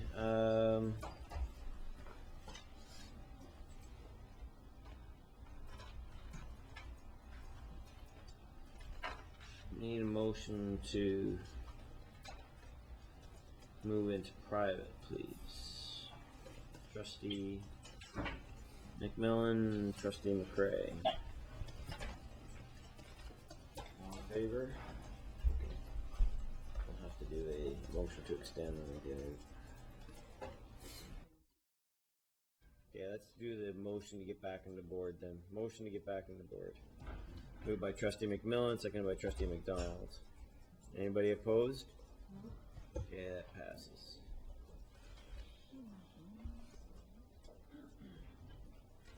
Okay. Alright, so now I need a motion to extend. How much time do you need for OPSBA, or do you need any time? I just need to pass that report, but my meeting's this weekend, so. No, yeah, I'll leave it as a report.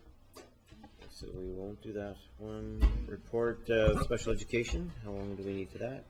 Very long at all. No? Okay. And 8:03 will probably take, what, 10 minutes? So let's say 22. Motion to extend to 20 to 11. 10:40.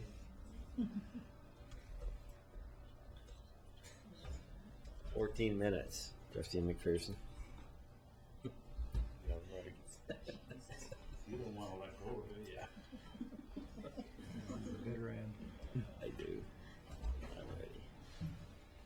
Okay, where are we? Sorry, trustee McMillan and trustee Garrow? Anybody opposed? Right, I like these. Anybody opposed? Yeah, I know. It's getting very green. Move.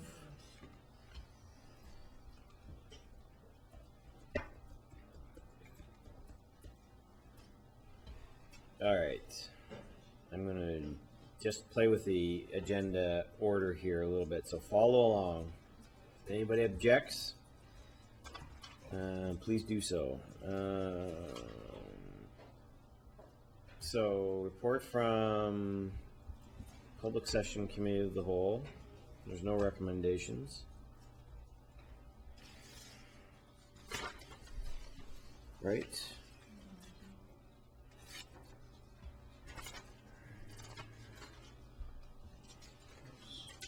Or do you want these policy ones done?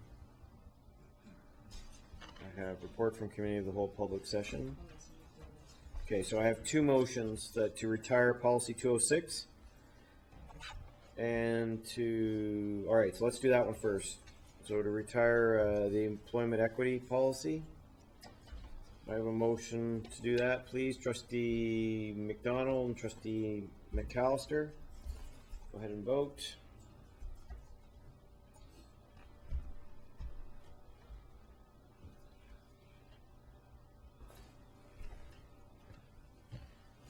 All right, I can say it passes. Trustee Karkner? Okay, that passes unanimously. Let's move on now to the second motion that the Upper Canada District School Board remove the last sentence from policy 207, senior administration performance management, as follows. It is the policy of Upper Canada District School Board to approve the establishment procedures for the evaluation of senior administration of the board. I have a mover and a seconder. Moved by Trustee McPherson, Trustee McDonald.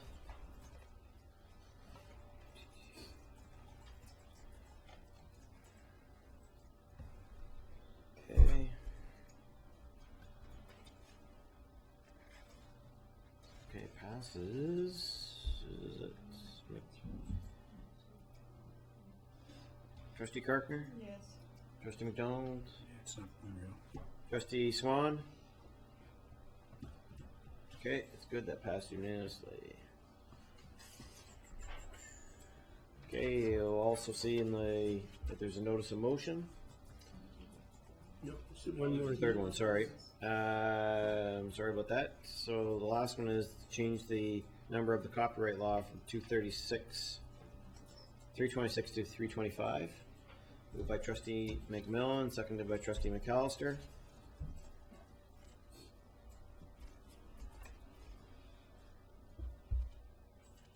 The laptop only says it's 8:32. I got another hour and a half. Still on mountain time.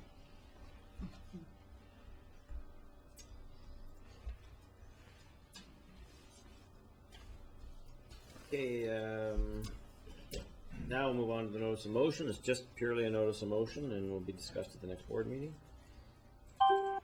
803, request to rescind hiring freeze motion. Trustees, you will recall that September 10th, we passed a motion enacting a hiring freeze. Upon discussion and conversation with administration, they would wish to make a proposal to be put in place to replace the hiring freeze with a new set of expectations and a rubric or metrics to be applied to the hiring of positions. Would you like to speak to it, or do you want to just go ahead? Is there any comments or questions? Maybe I'll ask that. Any comments or questions? Okay, then. I have a motion that the Upper Canada District School Board rescind the motions passed September 10th, 2014. Moved by Trustee McDonald, moved by Trustee McMillan. Question? Yep, go ahead. So you just gave an additional part to that. Is that the understanding that there will be that information? Now I have another forward? motion. You have another, okay. Yep. Okay. Okay, So go ahead and we have a mover and a seconder. Yep. So go ahead and vote then, please.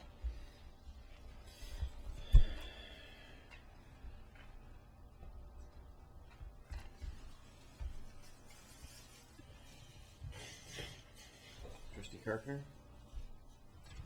What I'm seeing is a two-part motion. Well,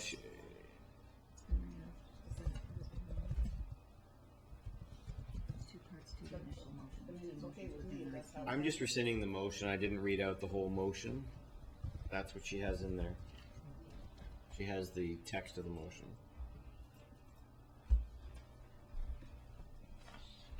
So, all in favor except Trustee Swan, who abstains. Okay, thank you. Move on now to motion 2.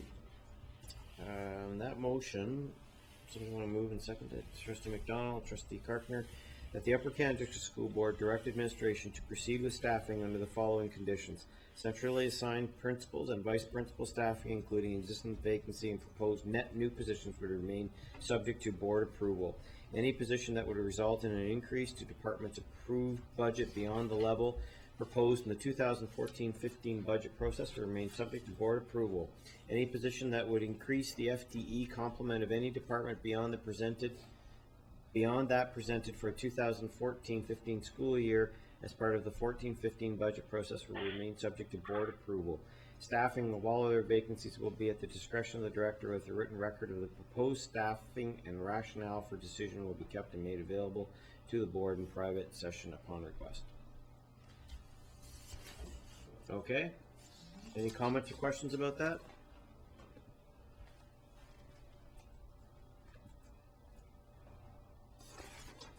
Okay. All question, please.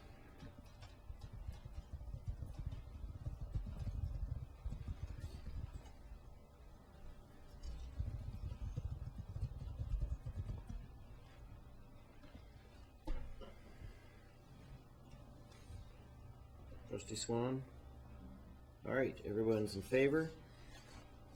Passed unanimously. Thanks, everyone, and thank you, Superintendent Hobbs, for the report and proposal. All right, I'm going to slip in here the approval of the private session report from private session. One human resource matter and actually 2 human resource matters were discussed. Motion coming regarding item 2 and a motion to approve item 2 from the private session agenda. Item D2, moved by Trustee McDonald, seconded by Trustee Buckland.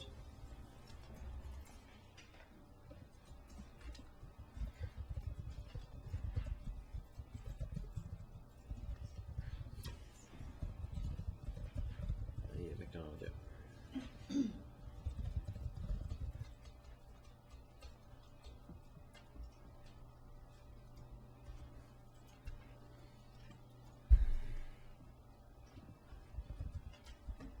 Okay, that passes unanimously. Move on now to the Special Education Advisory Committee report.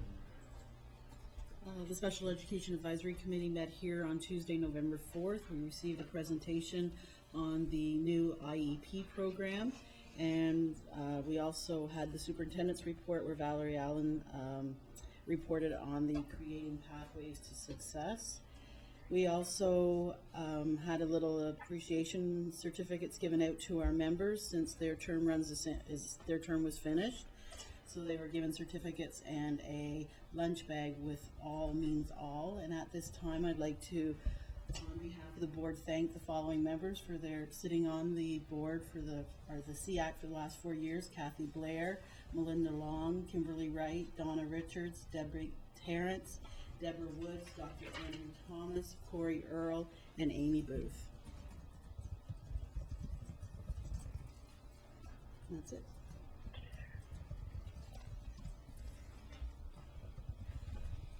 Okay, thank you. Is there somebody else on the phone line? Just other than Trustee Swan? Yes, we Thank you. The whole time I've been on it, it says there's been 2 people on. I think Lisa, you're counted as one. So the host is counted as one, Trustee Swan. Trustee Carpenter?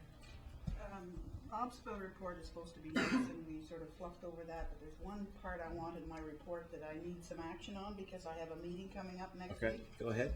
And it's just on page 6 of my report, the request out to the Eastern Region, and I'm looking for some feedback to take to my meeting on December the 5th of the Education Work Team. So I guess maybe it also lies in the hands of senior staff as well to get some information that I can take to the meeting about our board in reference to the questions listed on page 6.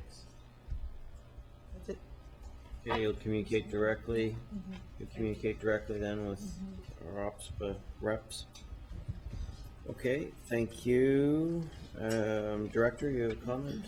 I just wanted to first welcome Superintendent Tim Mills to the table and to the senior team. I'm really pleased to see you here, Tim. And I know you will do a wonderful job in your new role. Come with a breadth of experience and depth of experience that we will benefit from, good knowledge of communities, and of course your interest in international education, but before that, special education and many other portfolios will serve us well. I also want to welcome Susan Edwards back to the table. It's a real pleasure to have you here as well, Susan, and you're a longstanding superintendent with the board, and you have had many, many portfolios, and you bring a very deep knowledge and a wonderful ability to problem solve and work effectively with communities. So I'm very pleased to see you here as well. Thank you. Secondly, I just wanted to circle around to what Trustee Garrow suggested at the beginning of the meeting after Principal Beck's presentation, and that was a desire to have the AMBI, our Akwesasne Mohawk Board of Education, and the Upper Canada Board work together with regard to math instruction and professional learning, and we certainly would be very interested in doing that. And however I can reach out to you and to AMBI, that I would like to do that, so I look forward to further conversation in that regard. Thank you. So, I guess this is it, eh? Thank you, everyone. Thanks for all the great comments earlier. It really meant a lot to me. I'm going to miss this a lot. Motion to adjourn moved by Trustee McMillan, seconded by Trustee McPherson. All in favor? It carries. We're done. Thanks, everybody. It's